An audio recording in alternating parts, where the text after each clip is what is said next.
नमस्कार साथियों। आज जो है 21 जून है और हम लोग प्रत्येक वर्ष जो है 21 जून को योग दिवस मनाते हैं। आज इसे 10 वर्ष हो चुके हैं। 21 जून 2015 को जो है पहली बार योग दिवस मनाया गया था। अब 2025 हो गया है तो 10 वर्ष हो गए हैं। तो हम लोग जो है इस चर्चा में जुड़े हैं। मुझे ध्यान है आज से लगभग 10-11 वर्ष पहले जो है 5 जनवरी 2014 को हम लोग दिल्ली के तालकटोरा स्टेडियम में थे। वहां पर जो है प्रधानमंत्री मोदी मोदी जी भी थे और उस समय जो है स्वामी रामदेव जी थे। वहां पर उन्होंने मांग करी थी कि आप जो है जब आप सत्ता में आएंगे या प्रधानमंत्री बनते हैं तो योग को जो है वैश्विक पटल पर ले जाया जाए। और आज सारे विश्व ने जो है 21 जून को विश्व योग दिवस के रूप में स्वीकार कर लिया। तो इस पर हम लोग चर्चा करेंगे। इस चर्चा में 4 बिंदु हमने लिए हैं। मैं उन चारों बिंदुओं पर जो है एक बार बता देता हूं। सबसे पहला हमारा जो बिंदु है वो कहता है योग का अर्थ क्या है। दूसरा कहता है अष्टांग योग और हठ योग क्या है, दोनों में अंतर क्या है। तीसरा है योग आसन प्राणायाम और व्यायाम में क्या अंतर है। और चौथा कहता है योग का महत्व क्या है। ये 4 जो है बिंदु है जिन पर हम लोग चर्चा करेंगे। सुबह से आप लोगों ने देखा होगा जो है चर्चा चल रही थी, कई न्यूज चैनलों पर खबर भी आ रही थी। आज प्रधानमंत्री समेत दुनिया के कई देशों में जो है योग मनाया गया। कहीं इस विषय पर कोई चर्चा नहीं है कि वास्तव में योग है क्या। तो योग का जब हम देखते हैं तो योग शब्द संस्कृत की युज धातु से निकला है। युज का अर्थ हम देखते हैं तो युग्म भी होता है, जिसे हम युग्म कहते हैं, पेयर कहते हैं, अर्थात जोड़ा। जहां भी दो चीजें आपस में जुड़ती है वहां पर योग होता है। जैसे हम गणित में देखें तो गणित में दो संख्याओं का योग होता है। ऐसे ही हम रसायन विज्ञान में देखें तो रसायन विज्ञान में जो केमिकल रिएक्शंस होती हैं उनको यौगिक क्रिया कहा जाता है। तो वहां भी यौगिक क्रिया में जो यौगिक शब्द आता है वह योग ही है। हम लोग जो प्रतिदिन चर्चा करते हैं, मैं आप लोगों के साथ बैठकर चर्चा करता हूं, आप लोग हमारे साथ चर्चा करते हैं, जो साथी आपस में चर्चा कर रहे हैं, ये चर्चा भी आपस में योग ही है। योग का जुड़ना अर्थात हम लोग प्रतिदिन एक दूसरे से जुड़ रहे हैं। अब ये योग जो बना है वो संयोग से बना है। जैसे हम संयोग की बात करें तो सम और योग अर्थात जहां समान रूप से योग हो रहा है, अर्थात मैं भी अपने विचार दे रहा हूं, आप भी अपने विचार दे रहे हैं, और हम लोग किस तरह से आपस में जुड़े, कौन कहां कहां से आया, लेकिन ये एक संयोग है जहां कि आज हम लोग एक मंच पर बैठ करके जो है अलग अलग विचारधारा के लोग जो है वह चर्चा कर रहे हैं। तो योग का शाब्दिक अर्थ देखा जाए तो योग का जो शाब्दिक अर्थ है वो तो होता है जुड़ना। चाहे वो संख्याओं का योग हो या फिर यौगिक क्रिया हो या आपका और मेरा योग हो या स्त्री और पुरुष के मध्य योग हो, जहां भी होता है वहां पर जो योग का अर्थ है वो जुड़ना होता है। जब आध्यात्मिक क्षेत्र में देखते हैं तो आध्यात्मिक क्षेत्र में योग का जो अर्थ लिया जाता है वो लिया जाता है आत्मा से परमात्मा का मिलन। उसे कहा गया है योग। अर्थात वहां भी कुछ ना कुछ जुड़ रहा है। शरीर और मन का जो मिलन है वह भी योग है। अर्थात अलग अलग स्टेज पे अलग अलग योग हो जाता है। हम लोग जो है योग में सांख्य योग सुनते हैं, कर्म योग सुनते हैं, भक्ति योग सुनते हैं, ज्ञान योग सुनते हैं। और हमारा जो ज्ञान यज्ञ परिवार है वह ज्ञान यज्ञ परिवार तो निरंतर जो है वह ज्ञान यज्ञ कर ही रहा है। अर्थात हम लोग जो है वह ज्ञान योग से जुड़े हुए हैं काफी समय से। इसी तरह से सांख्य योग की बात करें, सांख्य योग का अर्थ है जो जैसा है उस वस्तु को उसी रूप में स्वीकार कर लेना, अर्थात सत्य को सत्य में और असत को असत में स्वीकार करना। ये सांख्य योग हो जाता है। हम कर्म योग और भक्ति योग भी सुनते हैं। तुलसीदास ने जो है नवधा भक्ति लिखी है। 9 प्रकार की भक्ति है। 9 प्रकार की भक्ति में से तुलसीदास ने एक नवधा भक्ति में भक्ति योग लिखा है। अर्थात भक्ति के द्वारा जो है वह भी योग होता है, परमात्मा से जुड़ाव होता है। फिर प्रश्न ये खड़ा हो जाता है कि हम लोग फिर अष्टांग योग पर चर्चा क्यों कर रहे हैं। जब योग पहले से था तो फिर अष्टांग योग की क्या आवश्यकता पड़ गई। महर्षि पतंजलि ने जो है उसको एक सूत्र रूप में दिया। जैसे हम देखते हैं कि ग्रेविटी जो है वो पहले से थी। ऐसा नहीं है कि जब न्यूटन ने गुरुत्वाकर्षण का सिद्धांत दिया या महर्षि भास्कराचार्य ने जब गुरुत्वाकर्षण का सिद्धांत दिया तभी गुरुत्वाकर्षण आया। उसे फॉर्मूला रूप में, सिंबॉलिक रूप में जो रिप्रेजेंटेशन दिया गया वो तो बाद में दिया गया, लेकिन वास्तव में देखें तो गुरुत्वाकर्षण तो इस सृष्टि के आरंभ से ही है। हमने कब समझा उसे वो एक अलग चीज है, या हमने उसको एक फॉर्मूले का रूप दिया ये अलग अलग बात है। उसी तरह से जब योग की बात करते हैं तो योग तो महर्षि ब्रह्मा से लेकर के महर्षि जैमिनी, महर्षि पतंजलि, कणाद और महर्षि दयानंद सरस्वती से लेकर के अब तक जो है परंपरा हमारी चल रही है योग की। यानी भारत का जो इतिहास है वह तो हजारों वर्षों का है योग का। तो लेकिन इसको सिस्टमेटिक करने का जो काम है वो किया महर्षि पतंजलि ने अष्टांग योग के द्वारा। अष्टांग योग में 3 शब्द हैं, अष्ट, अंग और योग, अर्थात योग ही जो है वह 8 भागों में विभाजित हो जाता है, तब वो कहलाता है अष्टांग योग। अर्थात एक सूत्रवत रूप जो है फॉर्मूला दिया उन्होंने। इसीलिए हमने अष्टांग योग को लिया है, क्योंकि अष्टांग योग की जब आप चर्चा करते हैं तो अष्टांग योग में भक्ति योग, कर्म योग, सांख्य योग, ज्ञान योग, ये सारे योग आ जाते हैं। तो इसकी अलग अलग चर्चा करने की आवश्यकता नहीं है। जब आप अष्टांग योग की चर्चा कर रहे हैं तो उसमें सभी प्रकार के योग सम्मिलित हो जाते हैं। महर्षि पतंजलि ने इसके जो है 2 भाग किए हैं। एक हम देखते हैं यम और नियम है। उसके अलावा जो हम बाकी के भाग देखते हैं वो प्राणायाम, प्रत्याहार, धारणा, ध्यान और समाधि, ये इसके 8 भाग बताए गए हैं। यम के 5 भाग बताए हैं महर्षि पतंजलि ने, जो कि क्रिया स्वरूप में है, सत्य, अस्तेय, अहिंसा, अपरिग्रह और ब्रह्मचर्य, ये 5 भाग बताए हैं। उसके बाद जो है नियम के 5 भाग बताए हैं, शौच, संतोष, तप, स्वाध्याय और ईश्वर परिधान। उसके बाद फिर प्रत्याहार, धारणा, ध्यान और समाधि, जो अन्य स्थितियां हैं वो चलती हैं। पहले हम यम और नियम को समझने का प्रयास करते हैं कि यम और नियम क्या है। तो यम के जो 5 भाग हैं, सत्य, अस्तेय, उसमें से पहला जो भाग है वो सत्य है। सत्य का अर्थ है जो जैसा है उसे उसी रूप में स्वीकार कर लेना, हमेशा सत्य का पालन करना, सत्य को ही बोलना। और तुलसीदास ने जब सत्य के विषय में लिखा तो तुलसीदास ने धर्म की जो परिभाषा लिखी है, वो धर्म की परिभाषा बहुत साधारण व्यक्तियों के लिए, अर्थात जो बौद्धिक क्षमता में बहुत अधिक उच्च कोटि के नहीं है, उस साधारण से साधारण जनमानस के लिए भी तुलसीदास ने एक धर्म की जो परिभाषा है तुलसीदास जी ने दी। वो कहते हैं, धर्म न दूसर सत्य समान, न आगम निगम पुराण बखाना। अर्थात सत्य के समान कोई दूसरा धर्म नहीं है। तुलसीदास कह रहे हैं आगम निगम पुराण बखाना, यही हमारे धर्म शास्त्रों का जो है मूल है। अर्थात सत्य को हमेशा धारण करना चाहिए। ऋषि दयानंद ने भी कहा, सत्य को ग्रहण करने और असत्य का परित्याग करने के लिए सदैव तत्पर रहना चाहिए। अर्थात साधारण व्यक्तियों के लिए देखा जाए तो बड़ी सरल सी परिभाषा है। एक श्रमिक भी है उसके लिए भी परिभाषा बनी हुई है कि वो जो है साधारण मार्ग से केवल सत्य का मार्ग का पालन करके भी जो है वह धर्म के मार्ग पर चल सकता है, वह परमात्मा को प्राप्त कर सकता है। वह निश्चल है, निर्मल है, उसके उसके भीतर ईर्ष्या या द्वेष का भाव नहीं है, तो सत्य का पालन करते हुए भी भक्ति के मार्ग से भी ईश्वर प्राप्ति हो जाती है, वहां पर भी योग होता है।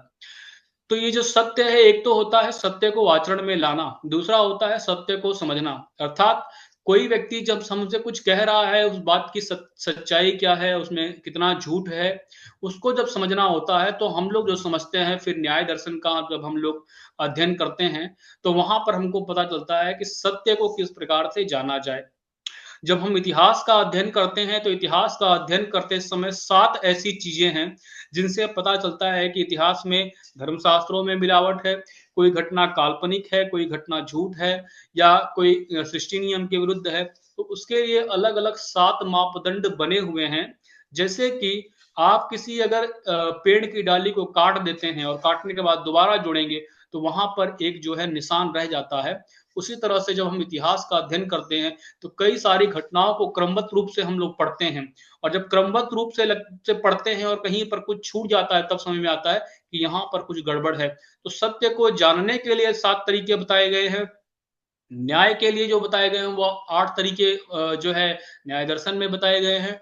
और हमें हमेशा सत्य का पालन करना चाहिए। इसके लिए जो है साधारण से साधारण मनुष्य भी जो है उसके लिए भी जो है सत्य बना हुआ है। उसके बाद यम का जो दूसरा भाग आता है अस्तेय। अस्तेय का अर्थ है मन, कर्म, वाणी व विचार से भी किसी दूसरे की वस्तु को उसकी आज्ञा या उसकी इच्छा के बिना लेने का प्रयास करना या विचार करना, इसे भी अस्तेयम कहा गया है, अर्थात ये चोरी है। तो चोरी नहीं करनी चाहिए। और ये जो सिद्धांत दिए हैं महर्षि पतंजलि ने, या किसी एक विशेष समुदाय या वर्ग के लिए नहीं है, यह संपूर्ण मानव जाति के लिए है। तीसरा जो हम देखते हैं, सत्य अस्तेय अहिंसा। अहिंसा का अर्थ है अकारण हिंसा, अर्थात बिना किसी कारण के किसी को नुकसान नहीं पहुंचाना है, जब तक आत्मरक्षा न का उपाय ना बचे, या फिर राज्य आपको सुरक्षा दे पाने में जो है सक्षम ना हो, या फिर युद्ध की स्थितियां हो जाएं। तो ऐसी परिस्थितियों में जो है, आपातकाल की जो परिस्थितियां होती हैं, जब कोई भी विकल्प ना बचे, तब अहिंसा का मार्ग बताया गया है। अन्यथा राज्य के लिए कहा गया है, राज्य दंड दे सकता है। तो जो हम साम दाम दंड भेद देखते हैं, उसमें दंड को बिल्कुल अंतिम पायदान पर रखा गया है। लेकिन अहिंसा का अर्थ यह नहीं है कि अहिंसा का अर्थ कायरता ले लिया जाए। अहिंसा का अर्थ है कि अकारण हिंसा, बिना किसी कारण किसी को भी हिंसा नहीं करनी है, किसी को चोट नहीं पहुंचानी है। अहिंसा के बाद हम देखते हैं अपरिग्रह। अपरिग्रह का अर्थ है आवश्यकता से अधिक संचित न करना। ऐसा संचित न करें कि किसी दूसरे को हानि हो। जैसे आज के समय में लोग स्टॉक बना लेते हैं और मार्केट में कई चीजें रिलीज नहीं हो पाती हैं। खास तौर से हम जो सीजनल चीजें होते हैं, उसमें हम लोग देखते हैं कि लोग अपना स्टॉक करते हैं, उसका परिणाम ये निकलता है कि मार्केट में कई वस्तुओं के भाव बढ़ जाते हैं। इतना संग्रहण नहीं करना चाहिए कि मेरे पास सब कुछ होते चले जाए और मेरा पड़ोसी जो है, या मेरा जो समाज है, उस समाज के पास कुछ भी न रहे। जैसा कि हम पूंजीवादी व्यवस्था में देखते हैं, कुछ लोगों के पास सब कुछ चले जाता है और कुछ लोगों के पास निर्धनता जैसी स्थिति आ जाती है। तो इसीलिए हमने सामाजिकरण को बेहतर कहा, ताकि जो है समाज सर्वोच्च हो, अर्थात सबके लिए हो। अर्थात जब हम अपरिग्रह की बात करते हैं, तो अपरिग्रह के सिद्धांत में सामाजिकरण भी आ जाता है। अर्थात हम दूसरे के लिए ही विचार करें, क्योंकि वह भी समाज का हिस्सा है, हमारा ही परिवार का सदस्य है। हम लोग वो हैं जो वसुधैव कुटुंबकम कहते हैं, विश्व को परिवार कहते हैं। तो परिवार के प्रत्येक एक सदस्य की जो जिम्मेदारी है, वह हमारी बनती है। अन्यथा मतलब हम इतना संग्रहित ना करें कि किसी अन्य को कष्ट हो। तो ये हमने चार सिद्धांत देखे, सत्य अस्तेय अहिंसा, उसके बाद जो अपरिग्रह, उसके बाद जो पांचवा है वह है ब्रह्मचर्य। ब्रह्मचर्य का कुछ लोगों ने अर्थ ये लिया है कि विवाह न करना जो है वह ब्रह्मचर्य है। जीवन भर कहीं एकांत में रहना, या पहाड़ों पर चले जाना, या इसे ब्रह्मचर्य का नाम दे जाए। वास्तव में अगर आप देखेंगे तो भगवान श्री कृष्ण को योगी राज योगेश्वर श्री कृष्ण कहा जाता है, अर्थात वह योग के स्वामी कहलाते हैं। भगवान श्री कृष्ण ने योगेश्वर श्री कृष्ण कहा गया है। तो क्या भगवान श्री कृष्ण ने विवाह नहीं किया? अगर इस आधार पर हम ब्रह्मचर्य की परिभाषा लेंगे, तो आज राहुल गांधी से लेकर के और कई अन्य नेता हैं, वे सारे हमें ब्रह्मचारी ही दिखाई देंगे। तो ब्रह्मचारी शब्द का अर्थ है ब्रह्म और आचार्य, अर्थात जिसने ब्रह्म के आचरण को अपने आचरण में अपना लिया, जिसने ब्रह्म के समान ही अपनी ऊर्जा को बढ़ाने का प्रयास किया, अपनी बुद्धि को विस्तारित करने का प्रयास किया। अर्थात जो ब्रह्म के लक्षणों को अपने भीतर अपना रहा है, उसके आचरण को अपने आचरण में ला रहा है, उसे हम लोग ब्रह्मचारी कहते हैं। और इसके लिए जो है प्राचीन समय में गुरुकुलों में कठिन अभ्यास होता था छात्रों का। तब जाकर के जो है वो जब लंबे समय तक अभ्यास करते थे, तब वो कठोर ब्रह्मचर्य का पालन कर पाते थे 20 वर्ष 25 वर्ष की आयु तक, जब तक वे गृहस्थ में प्रवेश न कर जाएं। लेकिन हमें ये ध्यान रखना पड़ेगा, काम वासना को नियंत्रित नहीं किया जा सकता, व्यवस्थित किया जा सकता है। कंट्रोल करना और सिस्टमेटिक करना, दोनों में बड़ा अंतर है। जब कोई चीज सिस्टमेटिक होती है, तब वह धीरे धीरे जो है वह नियंत्रित भी होना शुरू हो जाती है। लेकिन अगर आप उसे कंट्रोल करने का प्रयास करेंगे, तो वो चीज जो है नुकसान कर देगी। तो इसीलिए जो है ब्रह्मचर्य की जब बात करते हैं, तो ब्रह्मचर्य का अर्थ केवल विवाह न करना या संबंध न बनाना, यही ब्रह्मचर्य नहीं है। ब्रह्मचर्य का अर्थ ब्रह्म के आचरण को अपनी इंद्रियों पर नियंत्रण रखना जो है, वह ब्रह्मचर्य कहलाता है। ये हम 5 भाग जो है यम के देखते हैं। यम के बाद 5 भाग आते हैं नियम के। नियम के 5 भाग हैं शौच, संतोष, तप, स्वाध्याय और ईश्वर प्रधान। सबसे पहला जो भाग आता है वह आता है शौच। शौच के 2 भाग होते हैं, एक अंतः शौच है, एक बाह्य शौच है।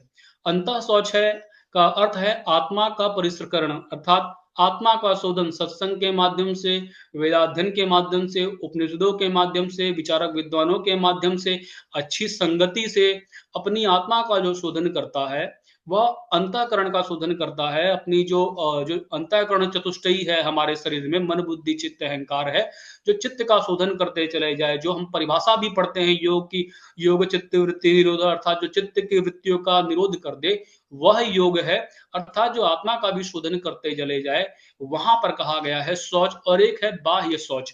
बाह्य शौच का अर्थ है अपने शरीर का स्वच्छता, हम जिस स्थान पर रहते हैं उस स्थान की स्वच्छता।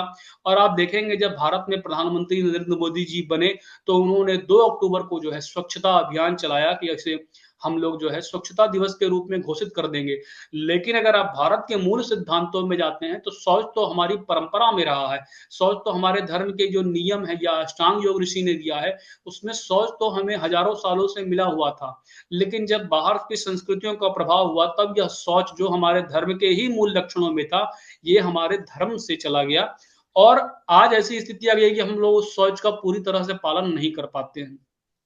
इसी सोच के कारण हम लोग देखते हैं कि भारत में अस्पृश्यता जैसी भी जो है वो समस्याएं बाद में आ गई, क्योंकि कुछ लोगों ने उस सोच सोच को ही जो है अतिवादी बना दिया। और जब वो अतिवादी हो गया, कुछ ज्यादा ही करने लग गए, तो उसमें अस्पृश्यता से लेकर के और बहुत सारी चीजें जो हैं वो हमारे सामने प्रकट हो गई।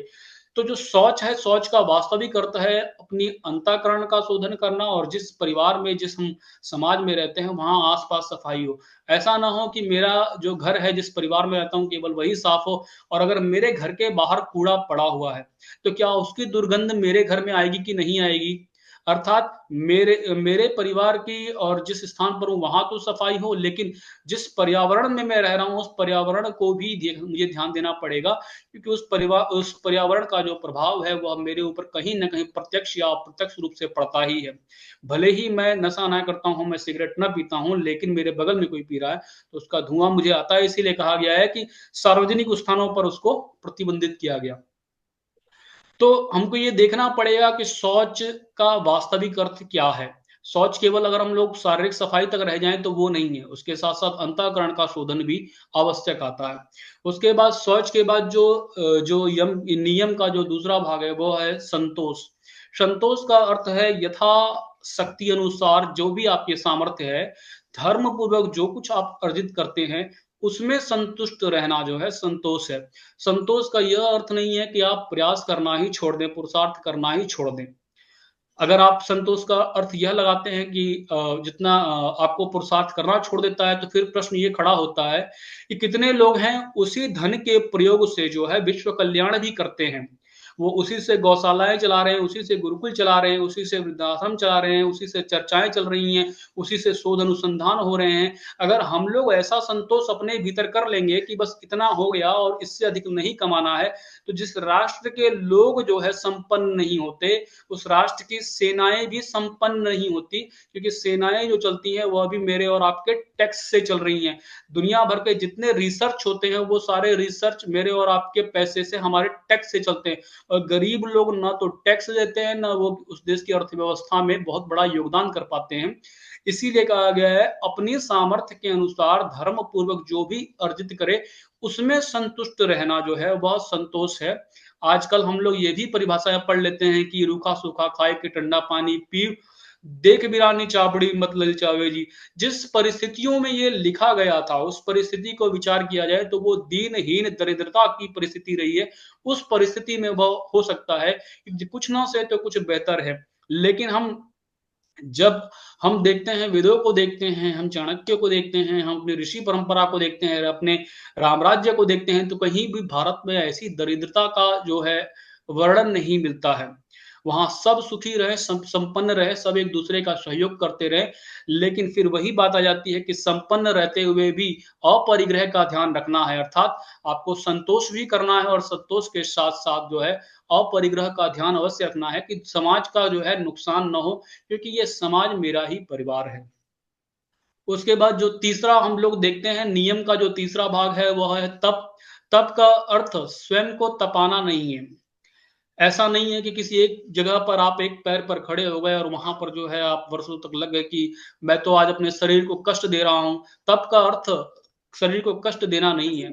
तप का अर्थ होता है किसी संकल्प को धारण करना।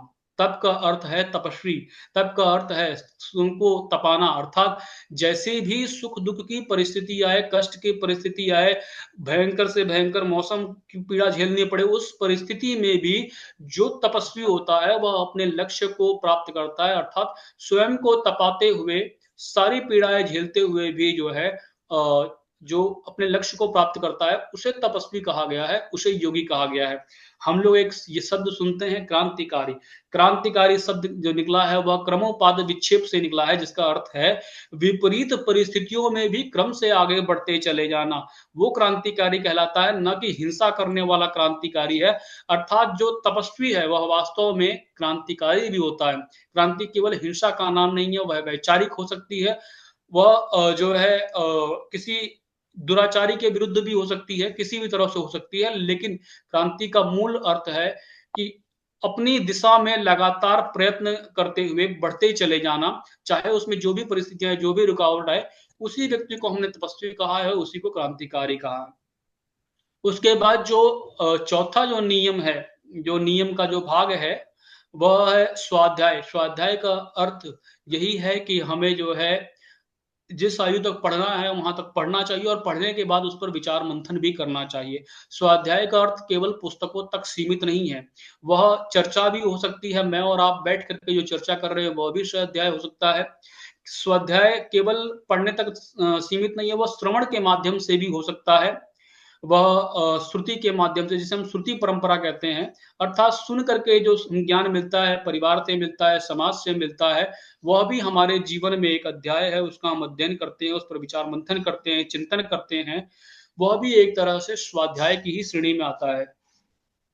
और उसके बाद जो पांचवा भाग है वह आता है ईश्वर परिधान। ईश्वर परिधान का अर्थ है, अर्थात हम उस परमात्मा को याद करें, उसका स्मरण करें, जिससे हमें सभी वस्तुएं प्राप्त होती हैं। उसके हम ऋणी हैं, क्योंकि उसी से जो है हमको सभी चीजें प्राप्त हो रही हैं। तो अर्थात उस ईश्वर के प्रति भी कृतज्ञता का भाव होना चाहिए, उसके प्रति समर्पण का भाव होना चाहिए। यह हमारा जो है ये नियम और नियम, यह दो भाग आ जाते हैं। यम और नियम के बाद जब हम देखते हैं तो यम नियम के बाद जो अगला भाग आता है वह आता है आसन। उसके बाद चौथे नंबर पर है प्राणायाम, फिर धारणा, ध्यान और समाधि। आसन और प्राणायाम पर हम लोग बाद में चर्चा करेंगे, पहले हम धारणा, ध्यान और समाधि पर जब चर्चा करते हैं। तो धारणा क्या है? धारणा है किसी एक वस्तु पर लगातार अपना ध्यान केंद्रित करना। आप शरीर के किसी एक भाग पर लगातार अपना ध्यान केंद्रित कर सकते हैं, किसी विषय पर कर सकते हैं, किसी चर्चा में केंद्रित कर सकते हैं। कई लोग क्या होता है कि चर्चा में जुड़ जाते हैं लेकिन उनका ध्यान कहीं और रहता है। ये धारणा नहीं है। धारणा का अर्थ है हम जिस भी विषय को सुन रहे हैं, जिस पर विचार कर रहे हैं, उस पर अपना ध्यान लगाना, पूरी तरह से फोकस करना। जो लोग धारणा का अर्थ ये समझते हैं कि धारणा का अर्थ अपनी कोई धारणा बना लेना और उसी धारणा को समाज में प्रचारित करना, ये नहीं है। धारणा का अर्थ है किसी एक विषय वस्तु पर केंद्रित होकर के काम करना, उस पर चिंतन करना। जब योग के संदर्भ में देखते हैं तो योगी क्या करते हैं, जब वो योग का प्रयास करते हैं तो वह शरीर के किसी एक बिंदु पर अपना ध्यान बार बार केंद्रित करने का प्रयास करते हैं। वो आपका आभा चक्र हो सकता है, कोई भी चक्र हो सकता है, शरीर का कोई भाग हो सकता है। कुछ लोग जो ध्वनि आती है उस ध्वनि को सुनने का प्रयास करते हैं, कुछ लोग नेत्रों को बंद करके किसी प्रकाश को महसूस करने का प्रयास करते हैं, किसी भी प्रकार से जो है। लेकिन प्रारंभिक अवस्था में जो है धारणा में बहुत समस्याएं होती है, क्योंकि मन जो है वह बहुत चंचल है और किसी एक स्थान पर एकाग्र नहीं होता। अर्थात बार बार अभ्यास करने से जो है वह हमारी धारणा मजबूत हो जाती है। जब धारणा मजबूत होती है उसके बाद जो अगली स्थिति आती है वो आती है ध्यान। ध्यान अर्थात जब हम ऐसी स्थिति में पहुंच जाते हैं कि जब हम ध्यान करने बैठते हैं और उसी समय हमारा जो मन है और जो शरीर है वह एक साथ जुड़ जाए, अर्थात जो योग की अवस्था जो कहते हैं, योग की प्रारंभिक अवस्था आ जाए, यानी कि हमारा ध्यान बाहरी वस्तुओं से भटकना बंद हो जाए और हम जिस चीज पर, या हमने ईश्वर का ध्यान करना है, जिस चीज पर लगा रहे हैं, कम से कम हमारा शरीर जो है वह मन के साथ जुड़ जाए, मन स्थिर हो जाए और अब हमारे चित्त में वृद्धि होना शुरू हो जाती है। उसके बाद जो समाधि की स्थिति आती है, समाधि की स्थिति में जो व्याधि है वह समाप्त हो जाती है। जिस स्थिति में सभी प्रकार की उपाधि और व्याधि यह दोनों समाप्त हो जाए, वह जो स्थिति कहलाती है समाधि। अर्थात समाधि एक उच्चतम स्थिति मानी गई है अष्टांग योग में। लेकिन इसके लिए यह सारे जो स्टेप्स हैं ये फॉलो करने पड़ते हैं। अगर कोई ये विचार करे कि वह हिंसा का, सत्य का पालन ना करे, कोई ये विचार करे वह धारणा का प्रयास ना करे और बिना अभ्यास के वह सीधे इस स्थिति तक पहुंच जाए, तो ऐसा संभव नहीं होता। तो अष्टांग योग के जो ये जो 8 भाग हैं, मैंने इस पर चर्चा करी। इसमें से जो 2 भाग हैं जो मैंने कहा, आसन और प्राणायाम, उसको हम लोग अभी चर्चा में लेंगे। एक जो शब्द आया है कि आसन, तो आसन का अर्थ क्या है? आसन का अर्थ हम जो आज समझते हैं, कोई गौमुखासन कर रहा है, कोई धनुरासन कर रहा है, कोई मयूरासन कर रहा है, कोई गरुड़ासन कर रहा है, कोई हंसासन कर रहा है, लोगों ने इसी का नाम जो है आसन दे दिया है। वास्तव में आसन का अर्थ है किसी एक ऐसी स्थिति में बैठने का प्रयास करना जिसमें आप लंबे समय तक बैठ सके। सामान्यतः सभी लोग जो है वह सुखासन अर्थात पालथी मारकर आराम से एक स्थान पर जो है वह बैठ पाते हैं, जो सुखासन की स्थिति है। उसके बाद हम लोग पद्मासन देखते हैं, अर्ध पद्मासन देखते हैं। ये बैठने की जो 3 स्थितियां हैं जिसमें मनुष्य लंबे समय तक बैठ पाता है, अर्थात किसी एक स्थिति में, आरामदायक स्थिति में आप लंबे समय तक बैठ सकें, वह स्थिति जो है आसन कहलाती है। उसके बाद जो अगला शब्द आता है वो आता है प्राणायाम। प्राणायाम शब्द का अर्थ है प्राण और आयाम, अर्थात प्राणों का आयाम। आयाम का अर्थ होता है विस्तार, चौड़ाव, फैलाव, अर्थात अपने प्राण का विस्तार करना। हमारे शरीर में अगर प्राणों की बात की जाए तो 11 रुद्र होते हैं, अपान, उदान, व्यान, समान, प्राण, नाग, कूर्म, देवदत्त, धनंजय, कृकल, और अंत में जो 11वां रुद्र होता है जीवात्मा। उसमें से पंच प्राण होते हैं और पंच उप प्राण होते हैं, अर्थात उन्हीं प्राणों के उप प्राण होते हैं। जैसे हम नाक की बात करते हैं तो हमारे शरीर में जो रक्त में जो धमनियों में जो रक्त बहता है, वह रक्त जो है वह भी वायु के प्रवाह से ही बहता है। अगर कोई व्यक्ति मृत हो जाए, श्वास न ले, तो उसके शरीर में जो है रक्त का प्रवाह बंद हो जाता है। अर्थात ये जो प्राण वायु है, ये जब शरीर में प्रवेश करती है तो प्रवेश करते समय तो ये एक होती है, लेकिन प्रवेश करने के बाद इसके अलग अलग कार्य बढ़ जाते हैं। जैसे ये अपान की क्रिया क्रिया करती है, अर्थात यही वो अपान है जो हमारे शरीर से मल मूत्र कफ आदि को बाहर निकालने का जब काम करता है, तब यह अपान की स्थिति में आ जाता है। यही जो है उदान की स्थिति में आ जाता है, योगियों में यही जो है समान और प्राण की स्थिति में आता है। यही रक्त के परिसंचरण के लिए जो है के लिए जिम्मेदार होता है। तो जब हम प्राणायाम की बात करते हैं, प्राण का आयाम। अब प्राणायाम कितने तरह से होता है, तो हमने कोटेशन में एक शब्द लिखा है हठ योग। हठ योग से पहले हम प्राणायाम को समझते हैं। तो प्राणायाम में एक तो अंतः प्राणायाम है, बाह्य प्राणायाम है, स्तंभ प्राणायाम है, अभ्यंतर वायु प्राणायाम है। तो अर्थात हम कहते हैं कि 4 तरीके से किया जाता है। एक है श्वास को जो है वो बाहर की तरफ छोड़ना, एक भीतर की तरफ छोड़ना, एक स्तंभ की तरफ जो है कहीं भी लेते समय रोक देना। ऐसे ही जो लोग लंबे समय तक अभ्यास करते रहते हैं, फिर वो चौथे प्राणायाम की तरफ बढ़ जाते हैं। लेकिन जब हम हठ योग की बात करते हैं, तो हठ योग का अर्थ है हठ पूर्वक योग करना, अर्थात शरीर पर अनावश्यक बल देने का प्रयास करना। जबकि हम महर्षि पतंजलि का जब योग देखते हैं तो वहां पर कहा गया है कि हठ योग के द्वारा योग की तरफ नहीं जाने के लिए कहा गया है। पहले कहा गया है, पहले आपको सरल सरल मार्ग अपनाने हैं, सत्य अस्तेय का पालन करना है, बाकी सारे नियमों का पालन करना है, उसके बाद आप योग की तरफ जाएंगे। और हठ योग कहता है कि सबसे पहले आप जो है अपने शरीर पर बल का प्रयोग करना शुरू कर दीजिए। अर्थात ऐसे ऐसे उसमें जैसे आप भ्रामरी आसन को देख लेंगे, आप अनुलोम विलोम को देख लेंगे, आप कपालभाति को देखेंगे, यह सब ऋषि पतंजलि के प्राणायाम में नहीं आते हैं। यह जो हम हठ योग सुनते हैं, इस हठ योग का जो है भाग है। मुझे लगता है शायद जो हठ योग है वो गोरखनाथ जी का दिया हुआ है। अगर मैं गलत हूं तो बाकी के साथी इस विषय पर मुझे सही करेंगे। पर मुझे लगता है ऋषि पतंजलि का जो अष्टांग योग है वो हठ योग से बिल्कुल अलग है। अब जो हम देखते हैं कि अगला प्रश्न जो हमारा इस चर्चा में आया है कि आखिर योग से होता क्या है, योग का महत्व क्या है। तो योग का महत्व वही जो मैंने बताया कि योग का अर्थ है जुड़ना। जो हम लोग बैठ करके कर रहे हैं, यह भी योग कर रहे हैं। जब योग होता है तो उस योग से कुछ ऊर्जा निकलती है, कुछ उत्पादन होता है, उससे हमारी वैचारिकी स्थिति है वो ठीक होती है। योगी ही जो होता है वह अपने कर्म को अच्छे तरीके से कर पाता है। एक लोग हम लोग सुनते हैं योगसु कर्म कौशलम, कि जो अपने कर्म को कुशलता से कर पाता है वह योगी है। मैं अगर इसको इस तरह से देखता हूं कि जो अपने कर्म को कुशलता से कर पाए, अगर वह योगी है, तो एक आतंकवादी जो है वह भी अपने कर्म को बड़ी ही कुशलता से कर लेता है। तो क्या उसे इस परिस्थिति में योगी मान लिया जाए? वास्तव में होना तो ये चाहिए था, जो योगी है वही अपने कर्म को कुशलता से कर पाता है। अर्थात जो योग की स्थिति में है, योग का अर्थ क्या है, योग में तप भी आ जाता है, अर्थात जो अपने लक्ष्य की प्राप्ति के लिए स्वयं को तपा रहा है, उसमें निरंतर धारणा कर रहा है, उसमें लगातार जो है प्रयत्न कर रहा है, वह व्यक्ति जब किसी कार्य में अभ्यस्त हो जाता है, दक्ष हो जाता है, तब वह किसी कार्य को बड़ी ही सरलता से, कुशलता से कर लेता है। तब कहा जाता है कि योगी जो होता है वह अपने कर्म को कुशलता से कर पाता है, ना कि हम लोग ये कहें कि जो कर्म को कुशलता से कर पा रहा है वही योगी है, क्योंकि कई ऐसे कार्य हैं जो अनायास ही जो है हमारी जो है हो जाता है, उसमें बार बार अभ्यास करने की आवश्यकता नहीं पड़ती है। कोई हिंसा में भी दक्ष हो सकता है, कोई आतंकवाद में भी कुशल हो सकता है, लेकिन उस परिस्थिति में उसे योगी तो नहीं कहा जा सकता। तो आज ये योग के जो 4 बिंदु थे, उन बिंदुओं पर मैंने अपनी बात रखी है। बाकी आप लोग जो है हमारा मार्गदर्शन करेंगे। जी, धन्यवाद। अब अभ्युदय जी हम लोग के साथ जुड़े हुए हैं। जी, अभ्युदय जी अभ्युदय जी बताइए। अभ्युदय जी ने आज योग पर जी, एक अच्छा भाषण दिया है, 10-15 मिनट का। जी, तो जी। अभ्युदय जी अपनी बात बताइए। जी बाबू, आदरणीय प्रणाम।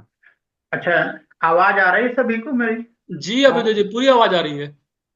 अ, आज के ज्ञान चर्चा में जुड़े हुए सभी साथियों को करबद्ध प्रणाम। आदरणीय मुनि जी को सादर प्रणाम। जैसा कि आज योग दिवस है के रूप में हम लोग मना रहे हैं और भारत 11वां सारी सरकारी दृष्टि से मना रहा है, तो महत्वपूर्ण बात है क्या ये योग दिवस है हमारा अभी से शुरू हुआ कि ये आदिकाल से है। तो जैसा हमने चिंतन किया माननीय मुनि जी के साथ में ज्ञान यज्ञ के माध्यम से, तो इसको हम तो मान रहे हैं कि ब्रह्मांडी व्यवस्था के साथ साथ ये योगी शिव का भी नाम आता है।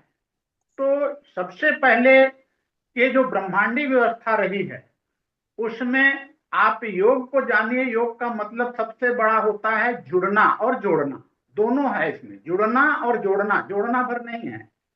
घटती सूत्र में आदमी कहते हैं तो उसमें जोड़ना कह देते हैं, लेकिन सामाजिक और प्राकृतिक दृष्टि में इसको जब देखेंगे तो जुड़ना और जोड़ना दोनों आता है, क्योंकि हम जुड़ना भी चाहें और जोड़ना भी चाहें। तो इस स्थिति में जब हमने इसमें चिंतन अध्ययन किया कि योग क्या है, तो पहला जब अध्ययन करने से शिव योग, योगी शिव का नाम आया, तो शक्ति एनर्जी जिसे कहते हैं, तो एनर्जी का निर्माता, निर्माण करने वाला, और एक होता है संहार करने वाला।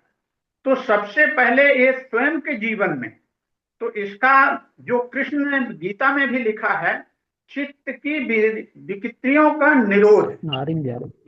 तो इसका मतलब है जो अपने अंतरात्मा में संयम और संतुलन बना के कर्म करे, वही क्रिया मतलब योग है। दोनों को जोड़ करके संतुलन बना करके कार्य को करे। तो ऐसी क्षमता जो हम देखे हैं, तो जैसे आप अध्ययन करेंगे ब्रह्मा का भी, तो उन्होंने निर्माण का शक्ति, उनके पास एनर्जी रही। फिर आप पालनहार विष्णु का देखेंगे, लेकिन सदा शिव में दोनों शक्तियों का हमारे दृष्टि से जैसा है कि उनमें क्षमता रही है।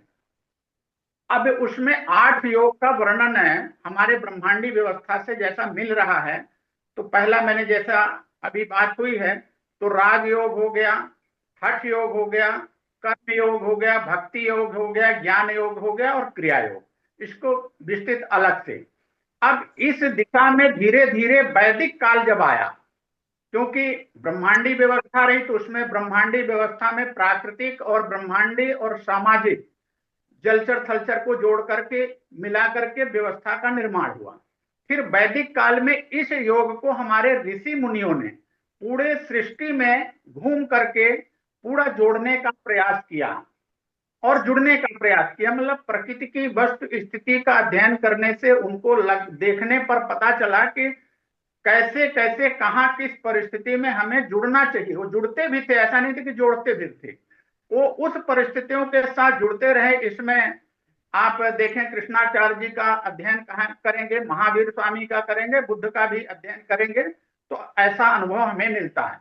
अब इसे व्यवस्थित करने के लिए, सुव्यवस्थित जैसा कह रहे हैं आप, पतंजलि जी ने इसको जब वैदिक काल में आए तो सुव्यवस्थित करने के अष्टांग योग के रूप में इसे क्रियात्मक स्वरूप में रखा। तो उसमें पहला जो है यम नियम, फिर दूसरा है आसन प्राणायाम प्रत्याहार, और तीसरा है ध्यान धारणा समाधि। तो इस दिशा में पतंजलि ने अष्टांग योग को बढ़ा करके सृष्टि में विश्व संतुलन बनाने के लिए यह प्रयास करके आगे बढ़ने का प्रयास किए। इसके प्रयास में एलिजाबेथ का भी नाम आता है कि उन्होंने, एलिजाबेथ जो महारानी थी, उन्होंने योग क्रिया मतलब अपनी 60 वर्ष की उम्र में शुरू किया था। तो उस इसका प्रमाण आपके सामने मिल जाएगा। तो पतंजलि ने अष्टांग योग के माध्यम से ये क्रिया किया। फिर धीरे धीरे इस दिशा में स्वामी दयानंद जी ने भी बढ़ने का प्रयास किया। अष्टांग योग में मतलब स्वयं को नहीं, स्वयं के साथ साथ परिवार, यदि मान लीजिए शारीरिक व्यायाम तो हम कर रहे हैं, और शारीरिक व्यायाम के साथ साथ यदि हम मानसिक व्यायाम नहीं कर रहे हैं तो निश्चित है कि शरीर तो मेरा स्वस्थ हो जाएगा, हिष्ट पुष्ट हो जाएंगे, लेकिन हिष्ट पुष्ट होने के साथ यदि मानसिक व्यायाम नहीं है तो हम पागल हो जाएंगे। तो उस पागलपन को ठीक करने के लिए, क्योंकि आज यही एकांगी लोग भाग रहे हैं, जिस तरह शरीर के अंदर 3 तत्व विद्वान है, ऊर्जा जो वात पित्त कफ है, यदि तीनों ठीक संतुलित रहते हैं तो कोई बीमारी नहीं होती है। यदि इन 3 में गड़बड़ी हुई, कुछ उथल पुथल, तो शारीरिक बीमारी भी हो सकती है, मानसिक बीमारी होती है। और इन बीमारी की कमी का मुख्य है ऊर्जा का सही ढंग से शरीर में संचालन, जो शक्ति होती है, और शक्ति में आर्थिक भी हो सकती है, अन्य भी ऊर्जा हो सकती है, जल थल जो ये बने हुए हैं, इसका जब अलग विषय से बढ़ेंगे तो बताएंगे। तो इस दिशा में स्वामी दयानंद जी ने भी आगे समाज में बढ़ाने का इस योग का प्रयास किए। फिर धीरे धीरे स्वामी विवेकानंद जी ने, उन्होंने 4 योग को मार्ग में अपने आजमाया, क्योंकि सारा काम बड़ा कठिन है। क्योंकि पहला जो कार्य है, जो यम नियम, वह बहुत कठिन कार्य है हमारी दृष्टि से। यम नियम का जो हमने चिंतन किया, समय और संयम, जीवन में समय और संयम का जो पालन कर लिया, तो निश्चित है कि आगे का आप जो अष्टांग योग में 6 बच रहे हैं, उसका बड़े आसानी से आप पालन कर लेंगे, क्योंकि वो बीमारी ही नहीं होने पाएगी आपको। तो जब बीमारी नहीं होगी तो पहले नियम में आप केंद्रित करके चलने का प्रयास, तो ये बड़ा कठिन हुआ। तो फिर इसको 4 योग को स्वामी विवेकानंद जी ने लेकर के चला। उसमें उन्होंने राजयोग को लिया, कर्म योग को लिया, ज्ञान योग को और भक्ति योग को, और इस दिशा में उन्होंने पूरे विश्व की ओर बढ़े। धीरे धीरे जब ये वैदिक काल के बाद आधुनिक काल का आया, तब हमारे माननीय स्वामी रामदेव जी ने सोचा कि यम नियम तो बहुत बड़ा कठिन है, और इस समय लोग मानसिक बीमार भी हैं, से बीमार है, शारीरिक रूप खान पान ये जो है, इसके प्रभाव के कारण हो रहा। तो एक लाइन को छोड़ करके अष्टांग योग में जो तीसरा हम बता रहे हैं, आसन प्राणायाम प्रत्याहार, इस चीज को लेकर के आगे बढ़ने का प्रयास किए। और यह अच्छा कार्य था, शारीरिक दृष्टि से हम इसे अच्छा भी मानते हैं। महत्वपूर्ण है कि मानसिक व्यायाम कोई नहीं कर रहा है, और धीरे धीरे विलुप्त होता जा रहा है। मानसिक व्यायाम से क्या होता है, शारीरिक व्यायाम से आपका पर्टिकुलर शरीर स्वस्थ होने से हमारा समाज ये दृढ़ हो सकता है कि नहीं हो सकता है। तो हम तो समझते हैं कि यह सुदृढ़ परिवार और समाज नहीं हो सकता जब तक व्यायाम को नहीं रखेंगे साथ में और नहीं जोड़ेंगे। इस दिशा में जब ऐसी स्थिति हुई, इस दिशा में वर्तमान युग के समय में और वर्तमान आधुनिक युग में इस दिशा के चिंतन की ओर ज्ञान यज्ञ और माननीय मुनि जी ने इसको अग्रसर किया कि भाई ये जो है समाज में विकृति का कारण, पहले तो जो विकृतियां आई उसको खोजने का प्रयास हुआ और उसके समाधान खोजने का, दोनों का प्रयास हुआ जंगलों में बैठ करके। और उसके साथ में हम भी जुड़ करके, हमारे और भी साथी बहुत लोग जुड़े इसमें, और जुड़ने के बाद शोध में निकला कि पहले को भी लेकर के जब तक हम नहीं चलेंगे तो समाज और विश्व पटल पर, क्योंकि 2 है, हिंसा और अहिंसा। तो हिंसा परमो धर्मा कहा था, पर हिंसा किस लिए कब आवश्यक है और कब अहिंसा आवश्यक है। ये दुष्ट के लिए हिंसा भी आवश्यक है, अहिंसा तो सज्जनों के लिए होती है। तो इसीलिए भगवान गीता में भी कहा गया है कि हिंसा अहिंसा परमो धर्मा, और फिर उसके आगे कहा गया है कि दुष्ट के लिए भी हिंसा भी आवश्यक है। यज्ञ भी दो तरह के होते हैं कि जैसे राम कर रहे थे तो उसमें सहयोग जन कल्याण के समाज कल्याण के लिए, तो उसमें तो हमें सहयोग करना चाहिए। पर यदि मेघनाथ यज्ञ कर रहा है और कोई यज्ञ कर रहा है तो ये देखना चाहिए कि वह यज्ञ जो है जनहित के लिए हो रहा है कि स्वयं के पर्टिकुलर के हित के लिए हो रहा है। तो जैसे आसन प्राणायाम जो हुआ तो ये पर्टिकुलर स्वास्थ्य तो आपको तंदुरुस्त होगा, लेकिन परिवार कमजोर होगा तो परिवार को कंधे में ढो करके आप जब चलेंगे तो आप कितनी तेज गति से दौड़ सकते हैं, बढ़ सकते हैं। इसलिए आवश्यक है कि पहला समय और संयम के साथ जो बढ़ चलेगा। तो हम समझते हैं कि वो अष्टांग योग का जो हमारी वर्ण व्यवस्था थी, जो चतुर्गुण कहा जाता था, 4 आश्रम का निर्माण हुआ था और जीवन के 4 पड़ाव थे, ब्रह्मचर्य, गृहस्थ, वानप्रस्थ और सन्यास, उसी को ध्यान धारणा समाधि के रूप में जो कहा जाता है अध्यात्म के। तो इस दृष्टि से मतलब चौथापन होता था। तो जो पहलापन यदि आपका गड़बड़ हो गया और दूसरापन, तो फिर चौथापन में आप करते रहिए आगे जो करना है। तो उसी स्थिति में माननीय मुनि जी ने पहले यम नियम, अभी ये भारत में देखिए, हम तो मानते हैं कि दुनिया में भी अभी वर्तमान में यम नियम करने वाले मुश्किल से, अब हो सकता है कि 10-20 मिल जाएं। हम तो अभी ये मानते हैं कि 4-5 लोगों बहुत होंगे तो इस दिशा में। अब क्योंकि यहाँ साथ में जुड़े हैं तो आप लोगों को लगेगा कि आप कहीं तारीफ तो नहीं कर रहे हैं, लेकिन मैं पर्टिकुलर बता रहा हूं कि 10-12 वर्षों से जुड़ा हूं और कम से कम 4-5 बार की यात्रा किया हूं माननीय मुनि जी के साथ में। तो ये भारत की पहली यात्रा 60 दिन और 90 दिन की हुई है, मतलब कहीं भी लेट नहीं हुए और बराबर समय पर पहुंचते गए। तो कैसे पहुंचे, क्योंकि संसाधन तो देखिए, रोड दूसरी होती थी, एक जगह 10 मिनट मात्र लेट हुए, और कभी हम जल्दी भी पहुंच जाते थे, एक दिन में 2-2 मीटिंग भी होती थी। तो मुनि जी समझाते थे कि देखिए, किसी के यहां पहले आप पहुंच जाएंगे वो किस व्यवस्था में है, तो पहले भी नहीं पहुंचना चाहिए, लेट भी नहीं पहुंचना चाहिए। तो आमतौर पर आज जो है इस दिशा में मुनि जी ने मुझे भी अच्छा समझा करके यम नियम को समझाया और समय और संयम के साथ पालन करते हुए पूरे अष्टांग योग का जो आधुनिक युग में मुनि जी ने इसको आगे बढ़ाने का प्रयास किए हैं। और इसके बाद अब जो चल रहा है, हम देख रहे हैं कि दुनिया में अभी उथल पुथल हो रही है। बीच में आप देखेंगे तो राजनेता जो हैं तो पूर्ण रूपेण से ना तो कोई भी योग है, ना इसमें कोई योग है ही नहीं, उसमें तो कोई जुड़ने की बात ही नहीं है, क्योंकि सदियों से रहा अमृत और विष का सिद्धांत रहा है, देवता और दानव का रहा है, हम नाम नहीं लेंगे, लेकिन कृष्ण दृष्टि में जा रहे हैं। लेकिन कथावाचक जो हैं वो ठीक दिशा में है, लेकिन वो भी यम नियम के दिशा में नहीं है। लोगों को जोड़ना तो चाहते हैं कि हमारे साथ जुड़े, लेकिन कथावाचक कोई दूसरे जनता के साथ जुड़ना कभी नहीं चाहता है, क्योंकि ये बात थोड़ी कड़वी लगेगी।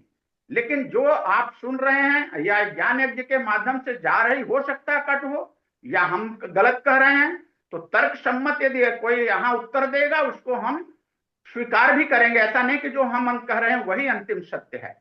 तो इस दिशा में हम लोग प्रयास किए, और प्रयास करने के बाद जब हुआ तो ज्ञान यज्ञ ही एक इसका निष्कर्ष निकला कि भिन्न भिन्न इसका मुख्य देखे महत्व क्या है। मानसिक व्यायाम से तो शरीर स्वस्थ हुआ, मानसिक व्यायाम से हमारा जो अंतरात्मा दिमाग है वह ठीक होती है, श्वास श्वसन से फेफड़ा, और ये शारीरिक व्यायाम से आपके शरीर के जो अंग होते हैं, मांसपेशियां, ये ठीक होती हैं। लेकिन हार्ट और ब्रेन जो होगा वो जब तक आप मानसिक व्यायाम नहीं करेंगे तब तक वह ठीक नहीं होगा। इस हार्ट और वर्तमान समय में आप देखेंगे तो मानसिक बीमार लोग बहुत हैं, शरीर से तो स्वस्थ और दिख रहे हैं, लेकिन 2 चीजों का है। इसके लिए यम नियम और जैसा कह रहे हैं प्राणायाम प्रत्याहार, तो आहार भी आपका क्या होना चाहिए। एक महाराणा प्रताप जी का भी वर्णन हमने पहले पढ़ रहा था, तो मुझे भी लगा कि महाराणा प्रताप जी घास की रोटी बड़ी विपत्ति के कारण खाए होंगे।